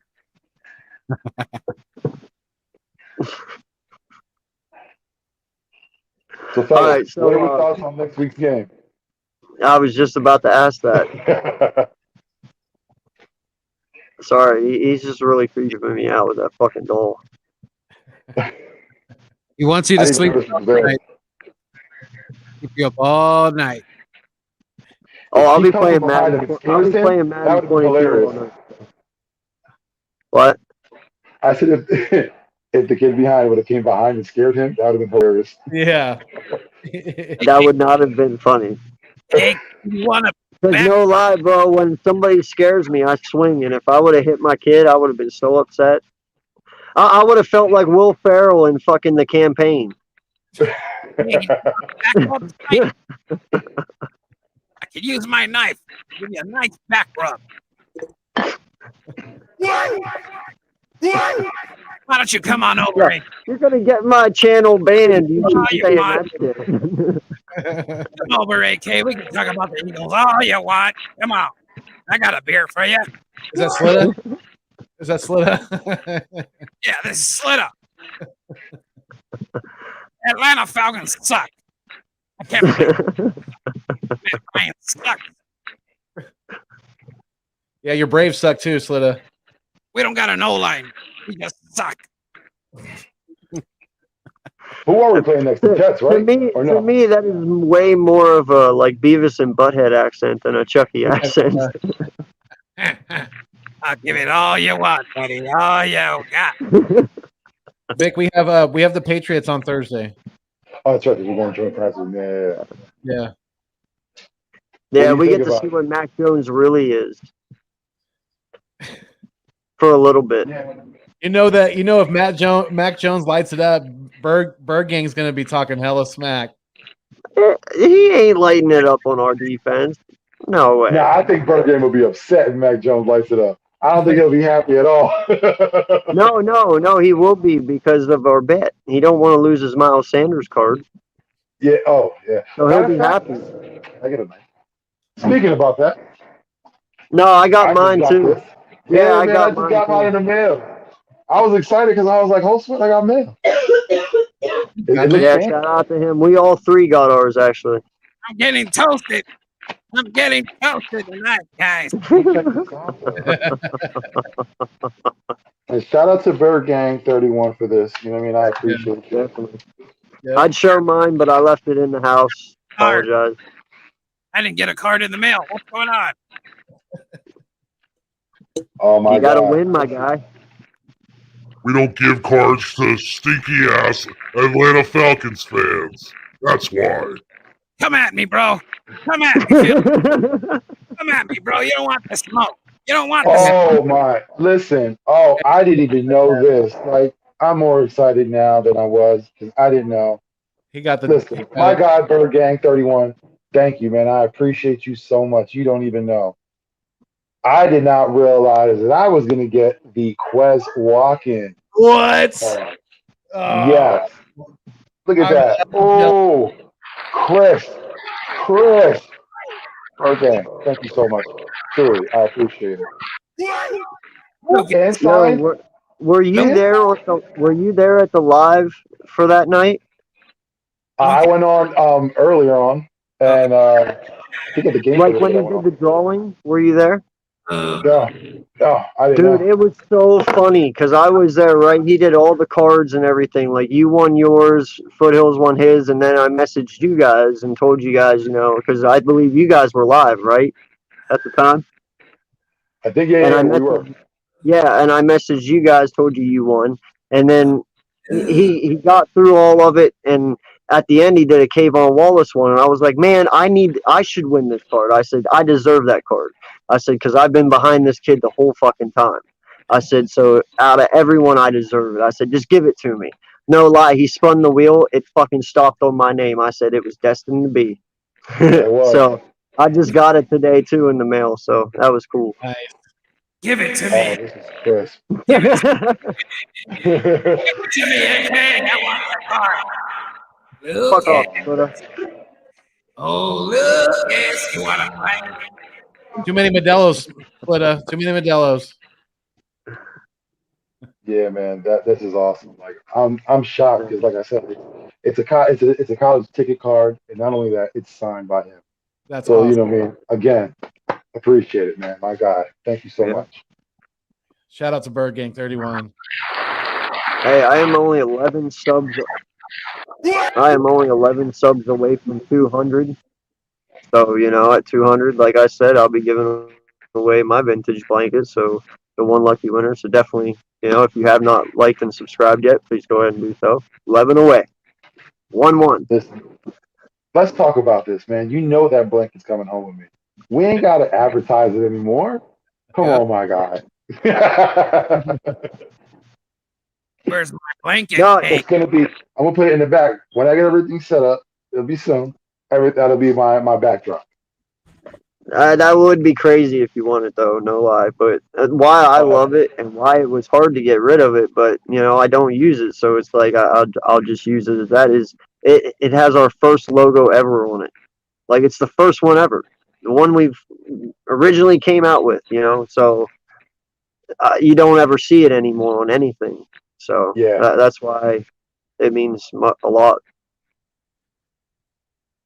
I bet it Because does. this one here, this is my favorite one out of all of them, though. Obviously, Yeah. that's the shining knight of all of them right there. It's the Randall Cunningham era. Yeah. Right? Yeah, man.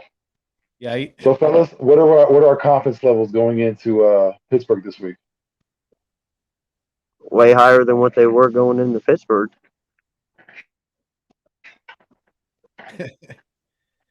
I think it kind of depends on how long the starters play, but the way our defense looked last week, and I'm very, very excited, and I think we got a above average chance to come out of that in this next game with a victory.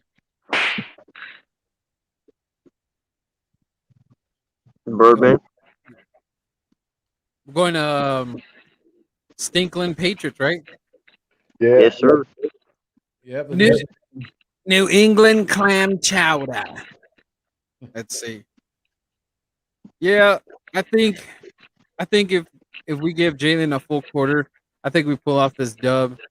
And Gannon's got to clean up that slop fest of a half that he did. I was very disappointed in the guys. I thought they'd be wrapping up. I was getting deja vu with the Schwartz defense when guys would constantly just not wrap up and let the guy get yak yards, even 10, 15 yards after when they basically had the guy. They just didn't wrap him down. And, just if you have the guy, I don't care if you hold him down his cleat, dude, stop the guy. Stop letting him keep going, dude. That's a pet peeve of mine. So I was very disappointed. I don't know if those guys got fired or whatever. But these guys that are going to play against the Patriots, this is it, guys. You're going to be lucky if you get the third preseason, but this might be a wrap for you guys. So if you're trying to make this team, it's balls to the wall, guys. Unless you want to go work at your local Wawa, shout out to the Wawa. Unless you're trying to work over there, you better learn how to wrap up and tackle and play some defense out there, because that was very lackluster, to say the least. But offense did look good. There should have been a little bit more catches right there. But see, the whole thing is like, when Vic was down there, I think it was more the excitement. You got fans in there, and I believe Jalen was trying to get that kill shot off the get, to that overthrow with Quez, and I saw it. I mean, it was right there, dude. So I'm not gonna go too crazy and get all mad about it, but it was right there. But I get it. But now clean it up. Your wiggles. You got your wiggles loose. Okay, this is the second try. This is gonna probably be your last time to touch the field till we play it. Just clean it up. Let's catch everything. I don't want Quez playing, in my honest opinion. Don't play him. I see enough. Just get the other guys, Travis, the guys that need more reps or whatever. They're trying to make the squad. I didn't hear too much about Travis, so I want to know what's going on with there. I don't think Hightower is going to see the field. You want to see Miles? I don't need to. If it's safety reasons or health reasons, don't just keep him out. I'm okay with that. Let's have Kenneth, a little bit more out there, and Scott. I think Scott's already got the job. If you ask me, Yeah. I think it's more about carry on at this point. And what other guy am I missing? I know it's Howard. Gainwell. No, Gainwell. I know Gainwell played, but that's it, right? To make Yeah. the squad or another run. Huntley. Howard had a good block though. I knew it. Yeah, him. I mean, what do you guys think his chances are? You guys think he can? I mean, that's tough. He might be practice squad, maybe. Yeah, he's peace ball bound. I always said Huntley could be another Darren Sproles for kick and punt return, man. So, I mean, if they continue to use him back there, then he probably makes this team on special teams. Who would he replace? Okay, I give you my 4 running backs. It's Miles, Howard, Gainwell, and Scott. Those are the guys that I'm sticking with and making the team. Who do you guys? Carry on not making the team? No, these are the guys. They're going to be the 4 running backs for the season. I don't think we're keeping 5. No, but that's the thing, though. I think we carry 5 because I say we have 2 quarterbacks. Yeah, I say we have 2 quarterbacks. I say we have 5 halfbacks. I say we have 4 tight ends, and we have 5 wide receivers. And then Johnson would be the 5th. I don't think Huntley will make it. Yeah. It could. I mean, No. Huntley will be the 5th because, like I said, he'll take that spot because of special teams. I don't think you're going to carry Johnson and Howard both. So you think Carry-on's gone? Quite possibly. I don't know. It just all depends on him. But he had some nice runs. But we didn't run that much this last preseason, man. Yeah. The last preseason game, we didn't really run that much. Like, it's hard to judge anything right now. I want to see more running out of this next preseason. We've seen now the throwing. Now I want to see the running. Yeah, Jordan Howard's got some work to do. He's got to show us that he can still perform at a top level, in this league. Because we didn't see shit out of him last year when we got him back from Miami, and he didn't do shit in Miami. He really hasn't done anything in the NFL since the last time he was in Philadelphia. So, to me, Jordan Howard's got some things to prove, and Gainwell he's got the coach's eyes right now. He can catch the ball very well out of the backfield, and I think they definitely covet that. The little one. I said it. Jordan Howard was put on his team. He was only here to be a practice body. That's all he was here for.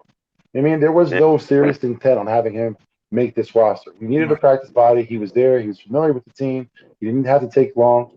He came in. He did his thing. Now, I know for a fact when you see Gainwell being used early and often, it shows that, they want to work with the kid. So you can tell he's going to make the team. They're not going to waste all that time having him play that game and not think that he could be a factor on his team. Right. So if we're looking at, I think we're going to keep 4 running backs. That'll be Sanders, Johnson, Gainwell. Then you have Scott. Those will be our 4 if we keep 4. Again, we're not in the front office. We know they stay with 3 because that's traditionally what they do. They stick with 3. It would be out of the norm if they go with 4. But I guess I say with the amount of talent that we have in our running back room, we'd have to keep 4. Yeah, Scott has to stay, man, because I think the Giants will pick him up, dude. And I'd be freaking pissed, dude. I And don't the want thing to. is, that's why I don't think Huntley would be the fifth, because you already have Scott as your special teamer. True, true. So real quick, Jay, I just need to know this. Are you asking if their corners pressed us or if we pressed their receivers? Well, Yeah. for our defense, we stayed base. We stayed real vanilla because Gannon just wanted to see how everyone does individually and with their matchups. He wasn't trying to blitz. He wasn't trying to do anything. He just wanted to see everyone just go, man, and see how you fare. That's what he wanted to I do. mean, we didn't play off, but we didn't play on. We just kind of stayed neutral, you know. Yeah, it was just an evaluation, just to see how everyone can handle themselves. Right. Yeah. Yeah, they're not trying to show their hand too much in preseason. They want to take full advantage of this team being a mystery for as long as possible. You know, neither the defense or the offense is they're gonna put pretty vanilla schemes out there for the preseason. They're not gonna show What too is much. that? Yeah, An she exotic, wants an exotic play can only stay exotic if it's not seen. these Yeah. are custom. No problem. My wife made some custom dominoes. Go ahead, show them again.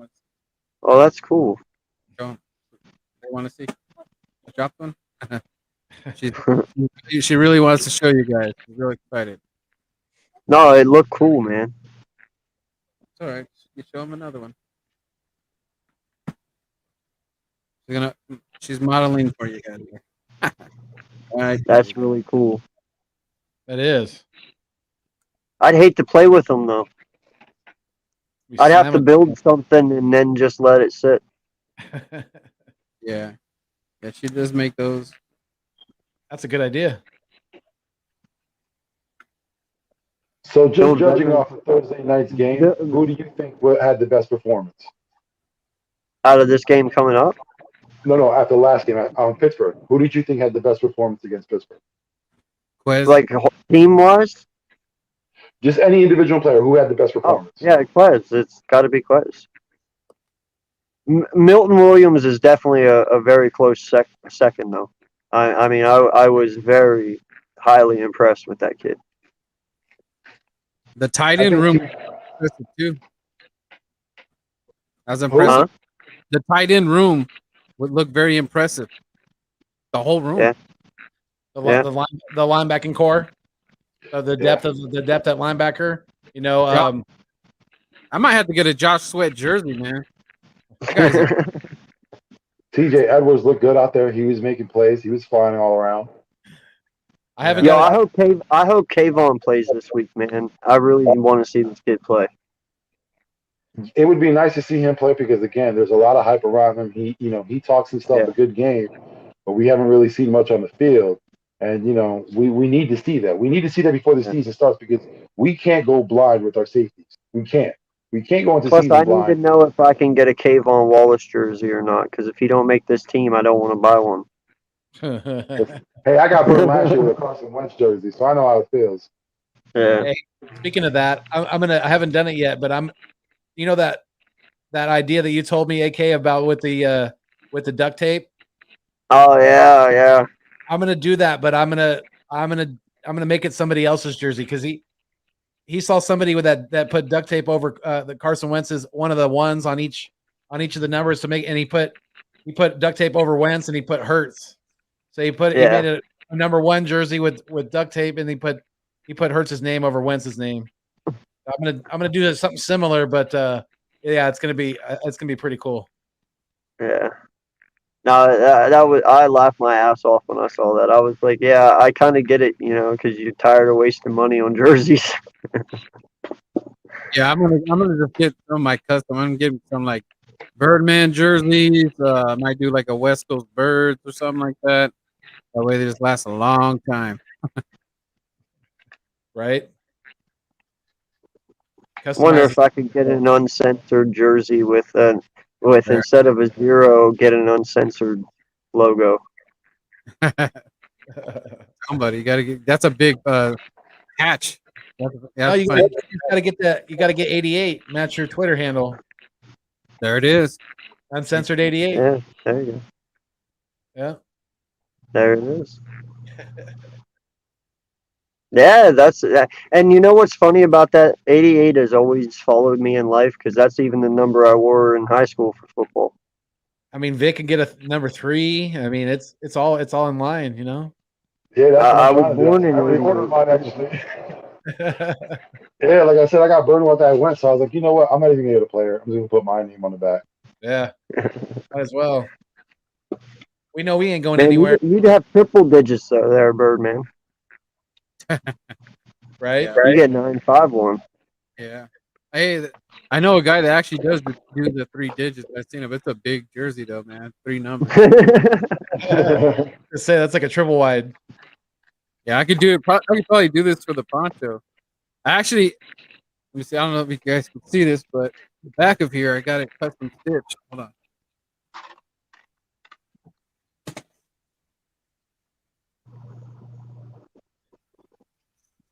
Oh yeah. Oh, okay. Oh yeah. Oh, he was in line. He really got a poncho on. Oh yeah. Probably too dark. No, we could see it. We could see it. I can see the number. Yeah. Is that the year you were born? Yeah, 78. I don't know who 78 is actually on the Eagles. I know it's not a big name guy. Someone had to be 78. Let's see. I If don't I think can, there is. I know my lot is 68. I know that. I don't think there is a 78. let me Yeah. see if I can Google it real quick. Hold on. Oh, well, yeah, I don't think I've seen 78. I don't think I've seen it. What's Unless you get Driscoll? like last born by like Jermaine Driscoll, I think it's 69, ain't he? Or no, No, he's no. 60 something, 66 or 62. Sewell Sewell Pet Petta. 78. Oh, Oh, is really? it? Okay. Yeah. That's a hey, Stuart Petto, that's another player that played well. At Okay. left guard spot, man, Yeah. he held it down. Hey, So how do again, a lot of us was, what was that? you say the punter's name? Sippis, I think it is. Sippos. That's the way they were saying it on the loudspeaker, Sippis. Yeah. Sippis? Sippis. Sippis. God. Again, I don't know if that's so pronounced. I just know Hey, about how the hey, loudspeaker guy said it. I'm trying to get it started. I'm Scissor. trying to get it started, but his nickname's the Roo. The Roo? The Roo. Like a Because he's kangaroo type thing. Australian. Because Yeah. he can kick the shit out of that And ball. he can kick the shit out of the ball, so I call him Roo after kangaroo. Just call him quick, easy. Roo. Hey, when he does a badass punt, the whole stadium should go good. Roo.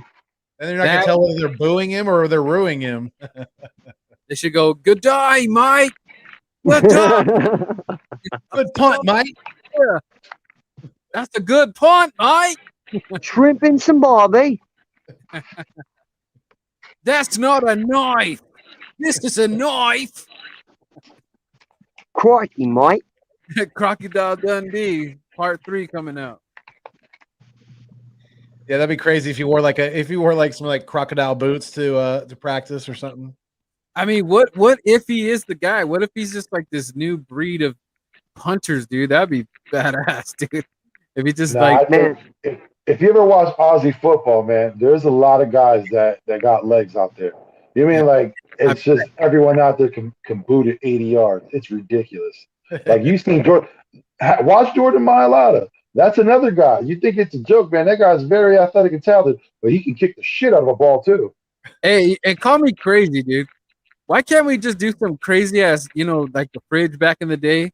Just like a 1 yard thing and just hand it off to Malata. My boy will take those guys out, man, like nothing, dude. That'd Yo, be brand. You want people taking shots at your left tackle's knees? Oh, I no, don't. no one ain't gonna take no. I don't. No, it'd be a bowling. no lie, man. Like I did. Madden said it best. I want to see my Lotta score because I love seeing a fat man dance. Hey, man, it's like it's got to be one of those trick plays, man. To save the day, man. If he's got, Hey, I'm you know pretty what? sure- Put my Lotta at center and run the annexation of Puerto Rico. there you go. There you go. Yeah, I was gonna say, I'm pretty sure when you see that big man lined up in the backfield, you're just gonna be like, all right, man, I might have to bring my lunch to work today. Like, Yeah, this is too much for me. hell yeah. Him and bringing Landon, 2 freaking refrigerators. Oh my gosh. Landon lead blocking for him. I mean, in all honesty, though, could you trust him enough to just take the hike and just QB sneak the shit out of it? Mailata, hell yeah. If That's what Mailata I'm can, I would saying. You trust him could with just the put ball. him in at QB real quick, let him take the hike, and just power right behind Dillard. Well, I would Or be not worried Dillard, about or him not getting the Dillard, snap. but Dickerson, or I'd be worried about him whoever. handling the snap. That's all. Him handling the Yeah. snap is a little issue, whether it be the shotgun or not, under center. That'd be my only issue. I would rather have someone hand him the ball so that way he can take care of it from there. Because once the ball's in his hands, I want to see how many people it takes to take him down. I've Well, already you seen him asked on the carry 3 guys. one. You asked on the one. I'm saying on the 1 yard line. I'm pretty sure he can do that. Take the and just QB sneak it in. Just a The one. huge amount of man just flying over that line. Oh my god! I mean, to hell with Dillard, man. I mean, Toth he was another one that looked good. He was on that play that's part of the blocking on the outside that sprung Quez. So yeah, we got depth at the left tackle. We're good. We don't even need Dillard. We should trade him if we can right now. Yeah, I didn't mean to say Dillard. I meant to say Mailata. Put Mailata at center, and then just put Dillard right behind him. QB sneak right up the middle. Just have him follow right behind Mailata. Hey, I have a question. We mentioned about Jack Starr earlier and how he was moved into the fullback position. Mhm. We also referenced they did the same with Adrian Killens. They tried to move him from running back to wide receiver. We have 3 decent tight ends at the moment within Ertz, Goddard, and Rogers, and you have a bonus in Tyree Jackson. Is it really worth keeping Jack Stoll around? I think that's why they moved him to fullback. But So that tells me he when they didn't start so he moving you didn't take around. up that position. Yeah. But my thing is it a tell now when you're starting to be moved around? Is it because we're looking for a spot for you because you're not making it anywhere else? Or it's the fact that they don't want to chance losing him, so they're trying to find a loophole to keep him. And because we don't carry fullbacks, what's a more brilliant way than to just move him to fullback? Hey, Because I was even though gonna he's work with listed him as a fullback, you can still use him as a tight end. Yeah. Just because Once he is he's a on, fullback doesn't mean yeah. shit. Once he's on the team, he can do whatever he wants as long as he fits Exactly. in and he starts to play. Yeah. Yeah. Yeah. So But that's what I think they're doing. I think they're exploiting a loophole, so to speak. I'm because pretty sure that's what they're doing. my thinking was because we did spend he was I think the highest paid unrestricted free agent or undrafted free agent, if I'm not mistaken. We put really a lot, but in our end for that end, that is a lot to put into a player that hasn't played yet.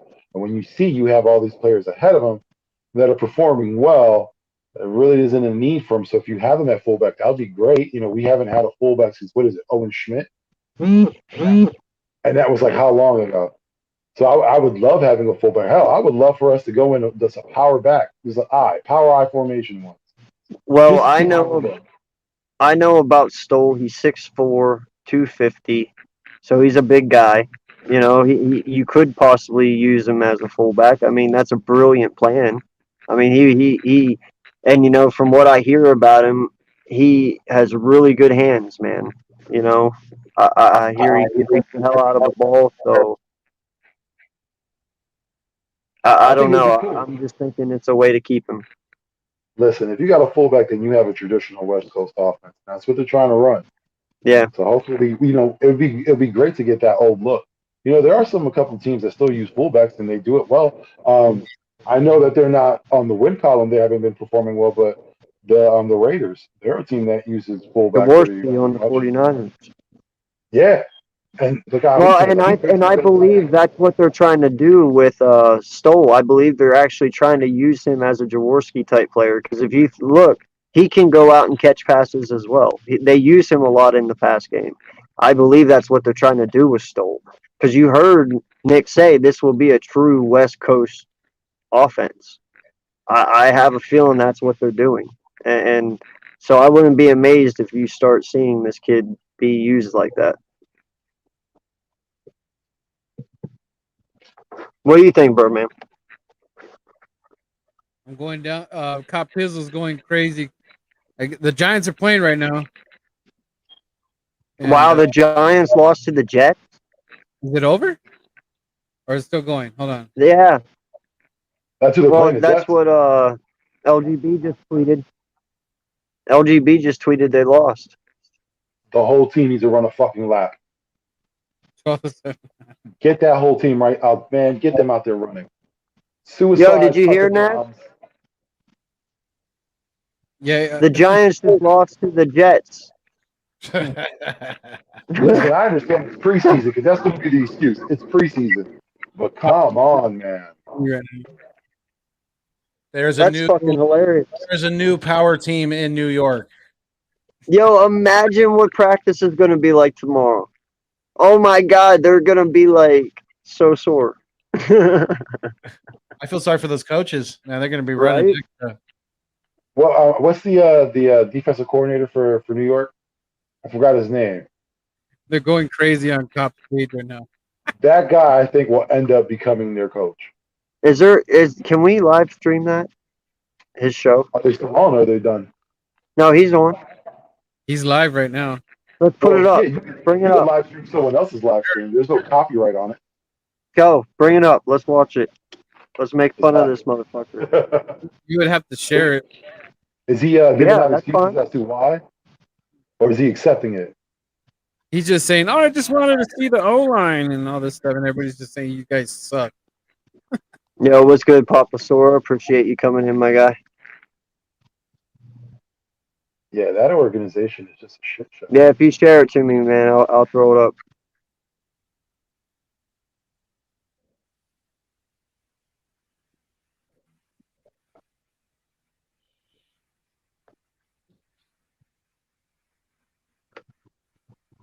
I should text him. Wait till you play the Eagles. Oh, okay. No one has any stats on Danny Lones? I don't have it. I'm on my phone, man. I can't look at anything right now. It could be that, could be just like us in the first half. They played well. Second half, bums come in and mess it all up. But if it was something that they were getting beat from the beginning and didn't look good at all against the Jets, then that's something concerning. Mike Glennon. Joe Judge gives Daniel Jones the night off. He didn't play. It was Glennon. That explains a lot, though. That explains a lot. Why does he? Horrible. I'm not saying Daniel Dimes is good, but yeah, Glennon is a horrible quarterback.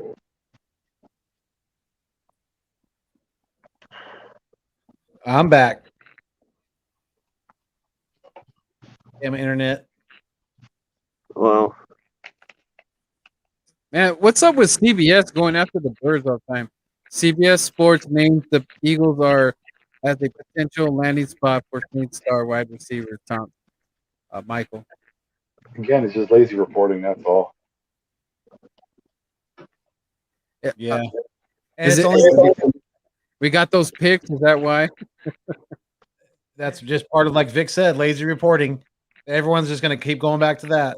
Oh, they have the drafts. They have the draft capital. They have the draft What's capital. wrong with Michael Oh, Thomas? what? What is wrong with him? Is he? you Was know, Did he get hurt? What happened to him? So Surgery? Thomas, surgery. No, Michael Thomas had surgery. He just recently had it, or he had it in the off season. I think it was in the offseason. Off season. Yeah, and apparently him and the coach made up. Yeah. Yeah, so all those trade rumors are dead again. Well, okay, let's just play devil's advocate.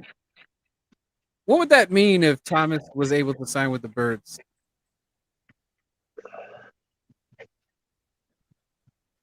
How would It you would guys? move Devontae Smith to the second receiver. It would definitely do that. No. You can have. He would still be the number one. No, you can have Julio being number two, and I don't think Julio would mind being number two, just like, or not Julio. Michael Thomas would mind being number two, just like Julio doesn't mind being number two to AJ. Wouldn't they be both one? You have a, Listen, but you I can't. don't see him. Either way, he's gonna get the ball. His contract being okay with being a Exactly. backup to a rookie. Exactly. Yeah, but if he gets traded, you're going to renegotiate more than likely. You're not going to stay at the same thing. And that's what I'm saying. But he's still going to be making way more money than Devontae Smith. You're trading. My thing is, you're trading the player. You're not changing the man. I understand that, but he's still going to get the ball as a number 2, whether he's 2 or 1. The ball's still going to get made by him. Either way, he's going to catch the ball. It doesn't matter. There's so many weapons on this team. No matter what, he's still going to catch the ball. You Yeah, can but be just as dynamic at 2 as you can at 1. isn't it like having Amari and damn it, what's his name? CD. They won't CD pick out. Same team like that. No, well, it's Amari, it's Gallup, and then CD. Well, this year they're saying it's going to be CD and Amari. Yeah, I think CD's the number 2 going into this year. But I'm just saying, like I'm trying to look at it as in a positive way. So, I mean that'd be pretty badass though. If you ask me, if he's not really that messed up, because I don't know what his injury was. I just don't think that Michael Thomas he would want to be a number 2 wide receiver. Yeah, I get you what you're saying, AK. He'll still get the ball, but some of these wide receivers are very, very. They're not wide receivers. They're wide divas. Yeah, but they're known as divas for a reason. Yeah, exactly. Yeah. Exactly. Well, and you got to think, man. Look at that bloodline. Antonio Brown. They're not that far off. They're not that far off. You know what I'm saying? And listen, is it Keyshawn's uncle? Yeah, but you got to understand, Michael Thomas earned his way. I mean, he doesn't need to be a number 2 to anyone. He deserves to be a number 1 receiver. He worked his ass off to get where he's at. You know what I mean? His injury shouldn't be the leading factor. There were some issues with New Orleans, things that we will never know. But again, if he was to get traded to Philadelphia, I guarantee you, his thought and his thing is, I'm the number 1 guy. I'm the guy. The rookie's the number 2. He can learn from me. Yeah, and hey, whatever. That's him, Devontae, and Quez as our 3 wide receivers. Holy shit, that would be fucking dangerous. Yeah, thinking it like that, and then we don't have to pay Devontae for 3 or 4 years, right? Exactly. 5 years. Rookie year's up. Yeah, because look, if you have a 5th-year option, so you don't have to pay him for 5 years. If New Orleans trades him, they save $1.2 million this season and $74.7 million over the next 4 years. So we would have to, work that. Well, let's be honest. If there was a real trade for Thomas, we're gonna have to give up Smith. They're gonna want something in return. They're not gonna want nothing. We're gonna have to give up Smith. What receiver are they gonna get? They're gonna wait until next season to draft a receiver, so they're gonna shit the whole year. No, they're gonna want Smith. They're gonna want something in return. We're not giving them Devontae. Hell no. Yeah, we wouldn't give them a top, but that's what I'm saying. Like the yeah, but you know what the scary thought about is? Zach Ertz. No, well, yeah, but you know what the scary fucking thought is, though, in all honesty, with Howie, Zach Ertz you don't think behind you don't think for 1 second it wouldn't be Quez for Michael Thomas? He would throw Quez for Michael Thomas. He would. But would you be mad at him if he did it? No. Yes, I would be mad if he did it. Hell yeah, I would too. I would be totally fucking pissed if he did it. I don't know. Like I said, I see what you're saying. You know what I mean? He has a lot. He's young. He's got. He's young. That's the only. He hasn't started the full season yet. Michael Thomas, we know who Michael Thomas is. He's a spectacular player. I am not exhausted, my guy. Did Drew Brees make Michael Thomas look a little better than he really is? We're about to find out this year. Right? I'll tell you that. We're about to find out this year. Right. A full run or add a playmaker could trade for Thomas and not worry if he is perfect fit. And not worry if he's the perfect fit, considering the Saint star is owed zero guaranteed money after 2021. But there's so many other teams that need receiver that would be desperate enough to go for Michael Thomas and could, give what they want, give New Orleans what they would want for him. The Eagles aren't one of those teams. Patriots would be one of them. Yeah, like Patriots. But again, the Eagles would be one of those teams. I highly doubt that they would be. Now that would happen. Now, that God, I can't believe I'm bringing this up again. Fucking, you could always sit there if Williams shows up and shows out these next 2 weeks. You could always throw Cox at him for. Yeah, but that's the issue that New Orleans defense is facing now. They have an aging defense. You're going to give them an older player. They want something young. They're going to want a player that's going to be around for a while. They're not going to want to take an older player. Dude, these topics out of CBS, bro. Eagles GM willing to trade everything for Texans quarterback. It's like Lord Brunson said, when it's CBS, you see BS. True. Yeah. Wow. Man. I don't think Fletcher Cox is going anywhere. I really don't. I don't think this No, season I he's don't going think anywhere. Next season he's open game, but not this season. As soon as this I season's don't think over, he is. expect him to be traded. He looks like he's lost a little weight. He looks lean. I've seen him interviewed recently, and he looks good. He looks like he's ready to go. Yeah. He's looking, Hey, hope young and sprightly still. We need him to perform because, like you mentioned earlier, there's a lot of money tied into him and Hargrave. You guys see that article too about like they're trying to make an argument for Golden Tate? I've been seeing that on the Twitter sphere too. I've said that since we first thought of pick because it's the most logical pick. I'm not saying that they would or they are interested, but Golden Tate makes the most sense out of any receiver that's still out there. Yeah. We don't need him. Oh yeah, believe me, I wouldn't say we do need him, but let's be honest. He's versatile. He's been here before. He knows. You know, he has a familiarity with this team, with this organization. He's a very smart guy. You got to give it to him. He's a very intelligent man. You know, he can get that offense down quickly. And I mean, how old is he now? We got to start calling him Olden Tate. 34, I think. Yeah, he's getting up there. No, I'm okay. Did you guys dude, discuss players that were cut for the Eagles yet? Do you guys know? Adrian Killins. Adrian Killins got cut.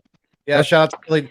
Shout out to Philly Notion. He's out there, like Vic said earlier. He's out there somewhere, mourning right now, mourning the loss of Adrian Killins. I send my condolences, like I said earlier. Man. He's putting the shots down right now. Listen, you have my number at any time if you need to call and talk about it, man. I will talk you off that ledge. I know it's hard times, man. I know. Just text us, Notion. Let us know, man. Vic's got the 1-800 Find Me Adrian Killings hotline open right now. Listen, everybody out there in the chat, show your support, man. Send my guy a tweet. Show your love. Right? He's been riding with him. Yeah, I'm looking at Killen's Twitter feed right now. He may have lost some bets today. His Twitter feed pretty quiet. Dang. It's a day of mourning.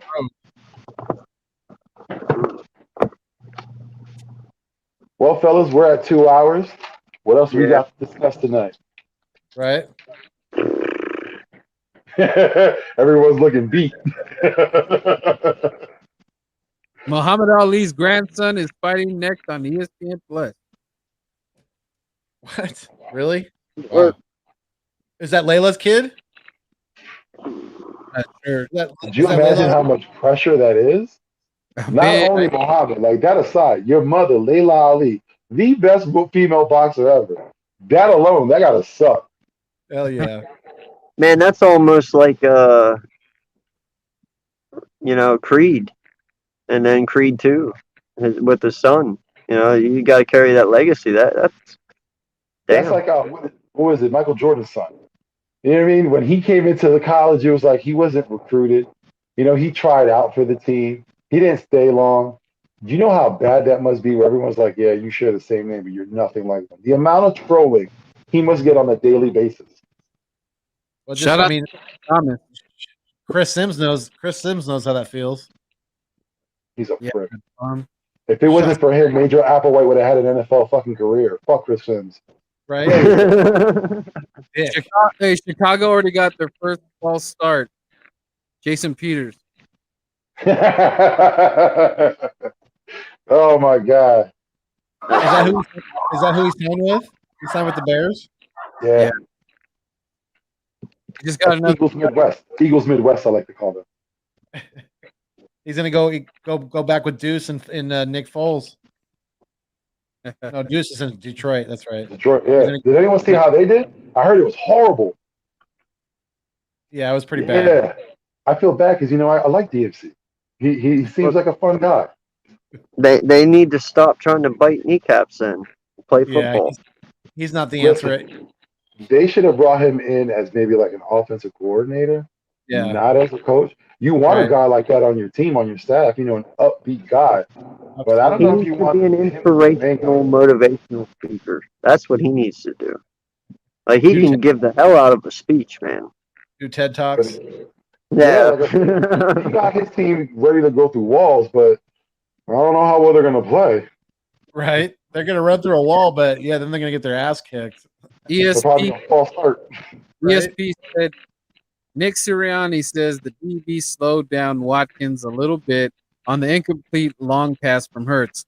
Sirianni says the pass would have been perfect if Watkins wasn't slowed up. What do you guys think about that? So the DB did his job, basically. Mm-hmm. Yeah. That's all you got to say, Nick. You didn't got to give an excuse. The DB did his job. That's it. Watkins got beat on the play. Move on. Plain and simple.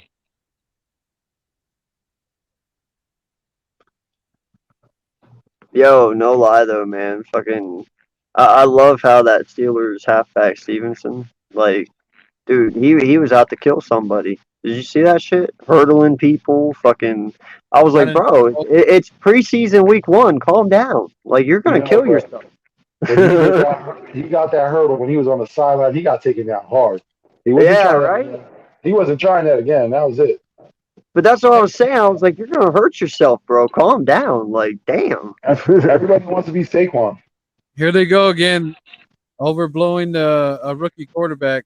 This Zach Wilson on the Jets. This man's potential is through the roof. Did Wilson What play was good? his stats? What was his stats? Let me see. Let's see if I can pull it up. The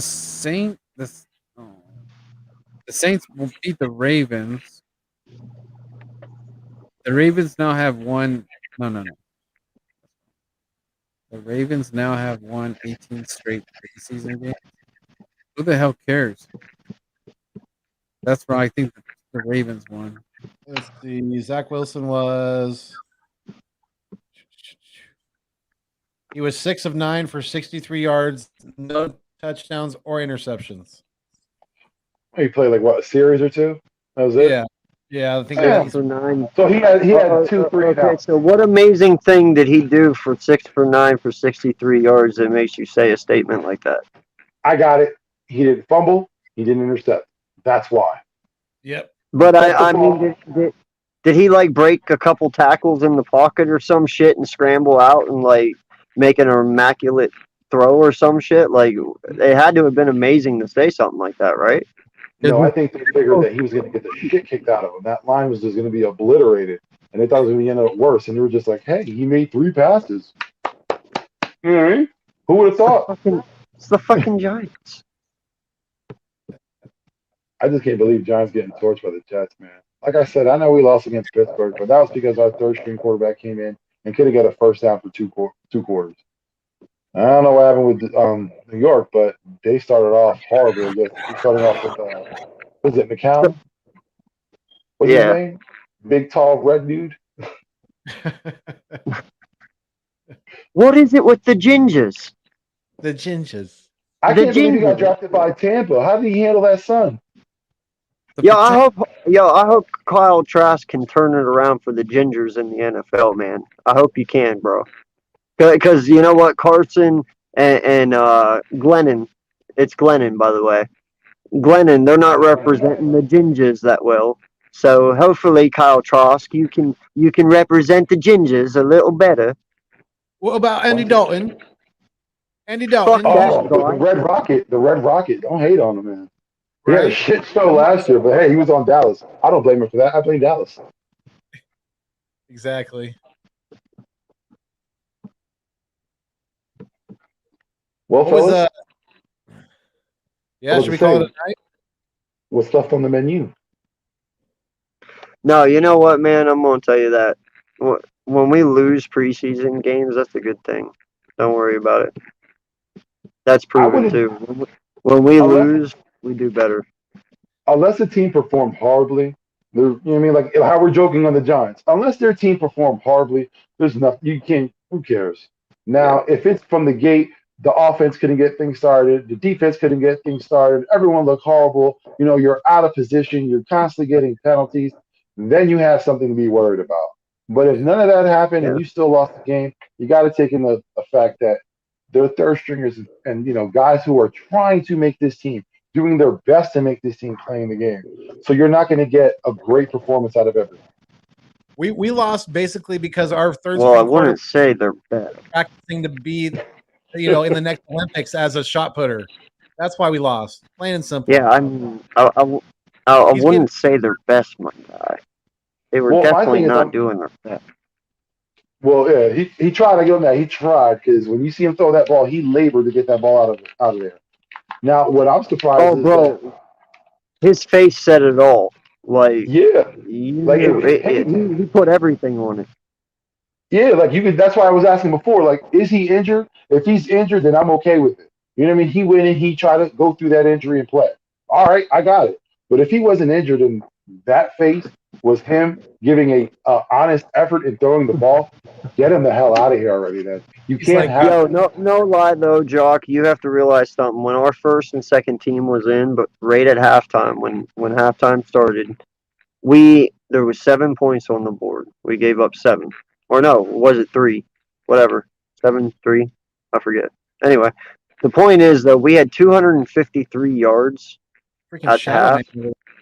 with 8.5 yards per attempt. That's really good. So and we had no penalties. We didn't have penalties till the second half, till our third and fourth strings were in. So that tells me our first and second string was disciplined. They knew what they were doing, and they were dominant. It was 16-7 or 16-3, whatever. But still, that right there tells me they're set and ready to go. And I'm pretty sure we can all agree with that. Because there is a huge difference between our first and second and our third and fourth, and we got to see that. Yep.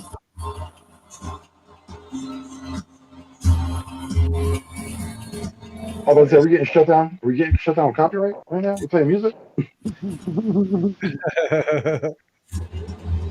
It's the shadow man. That looks too. Is this his outro? That's too. Yeah, right. That's Cowboy Blue. Oh no, change the Is color, this the guys. outro? Is this how we're closing it out with a song and Right. dance? He's got the shadow family.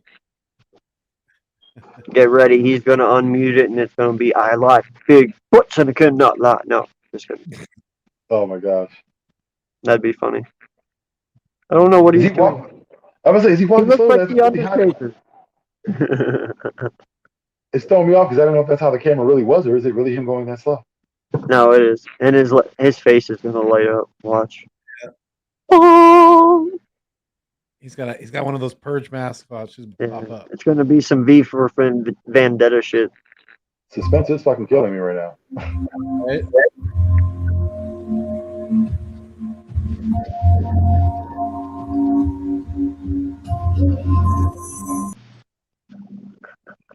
Oh, he pulled an AK? Oh, Fuck this shit. Fuck this. That's he pulled crazy. an AK on us. Oh man. Wait, Yeah. what? Remember you did that Hold last it. time when you were talking about something, you were like, you know what? And then you just froze and cut off. I was Is like, that oh, what we he's call it building on YouTube now? You Building pulled an suspense. AK? That's this. awesome. I got something named after me. I'm honored. Well, fellas, we're at 2:13. I don't know if we have anything else to broach tonight. It's getting late. My lady's probably mad at me that I haven't spent some time with her. So Yeah. I think we should By close this out on a good note. Yeah, no, man. I'm ready. It's football season. Eagle season is here. We're back. It's preseason week 2 coming up, and I'm just excited to see this team again. I'm excited to see Jalen Hurts out on that field again. I don't know. It's something about this kid, man. Like I said, they talk about him, getting the offensive line to gravitate to him and the coaches and everything. Dude, he made me gravitate to him. I truly love this kid. I love what he brings to our team, and to the fan base and everything, dude. His mentality, the maturity level of him, everything. So when he steps on that field, it's just electrifying. So I just can't wait to see him again for sure.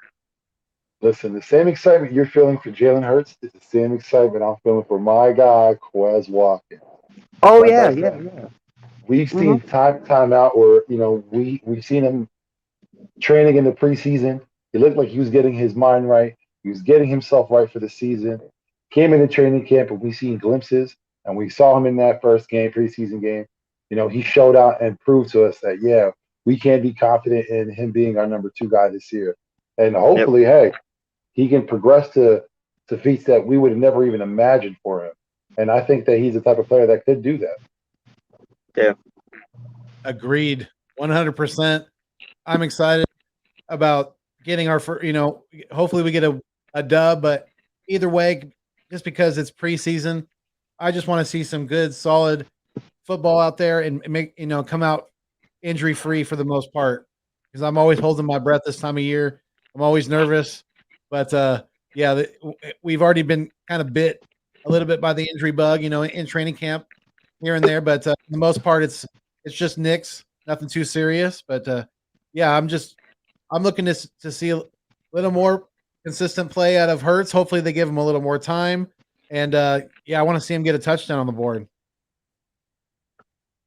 Maybe a quick slant over over the middle to Goddard or Ertz, something like that.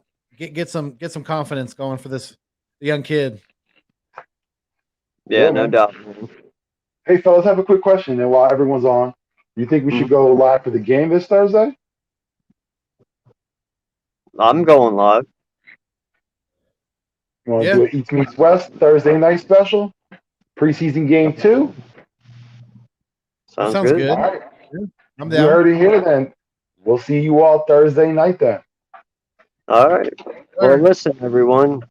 You want to go around real quick and just say your finals, and then I'll get us over with here.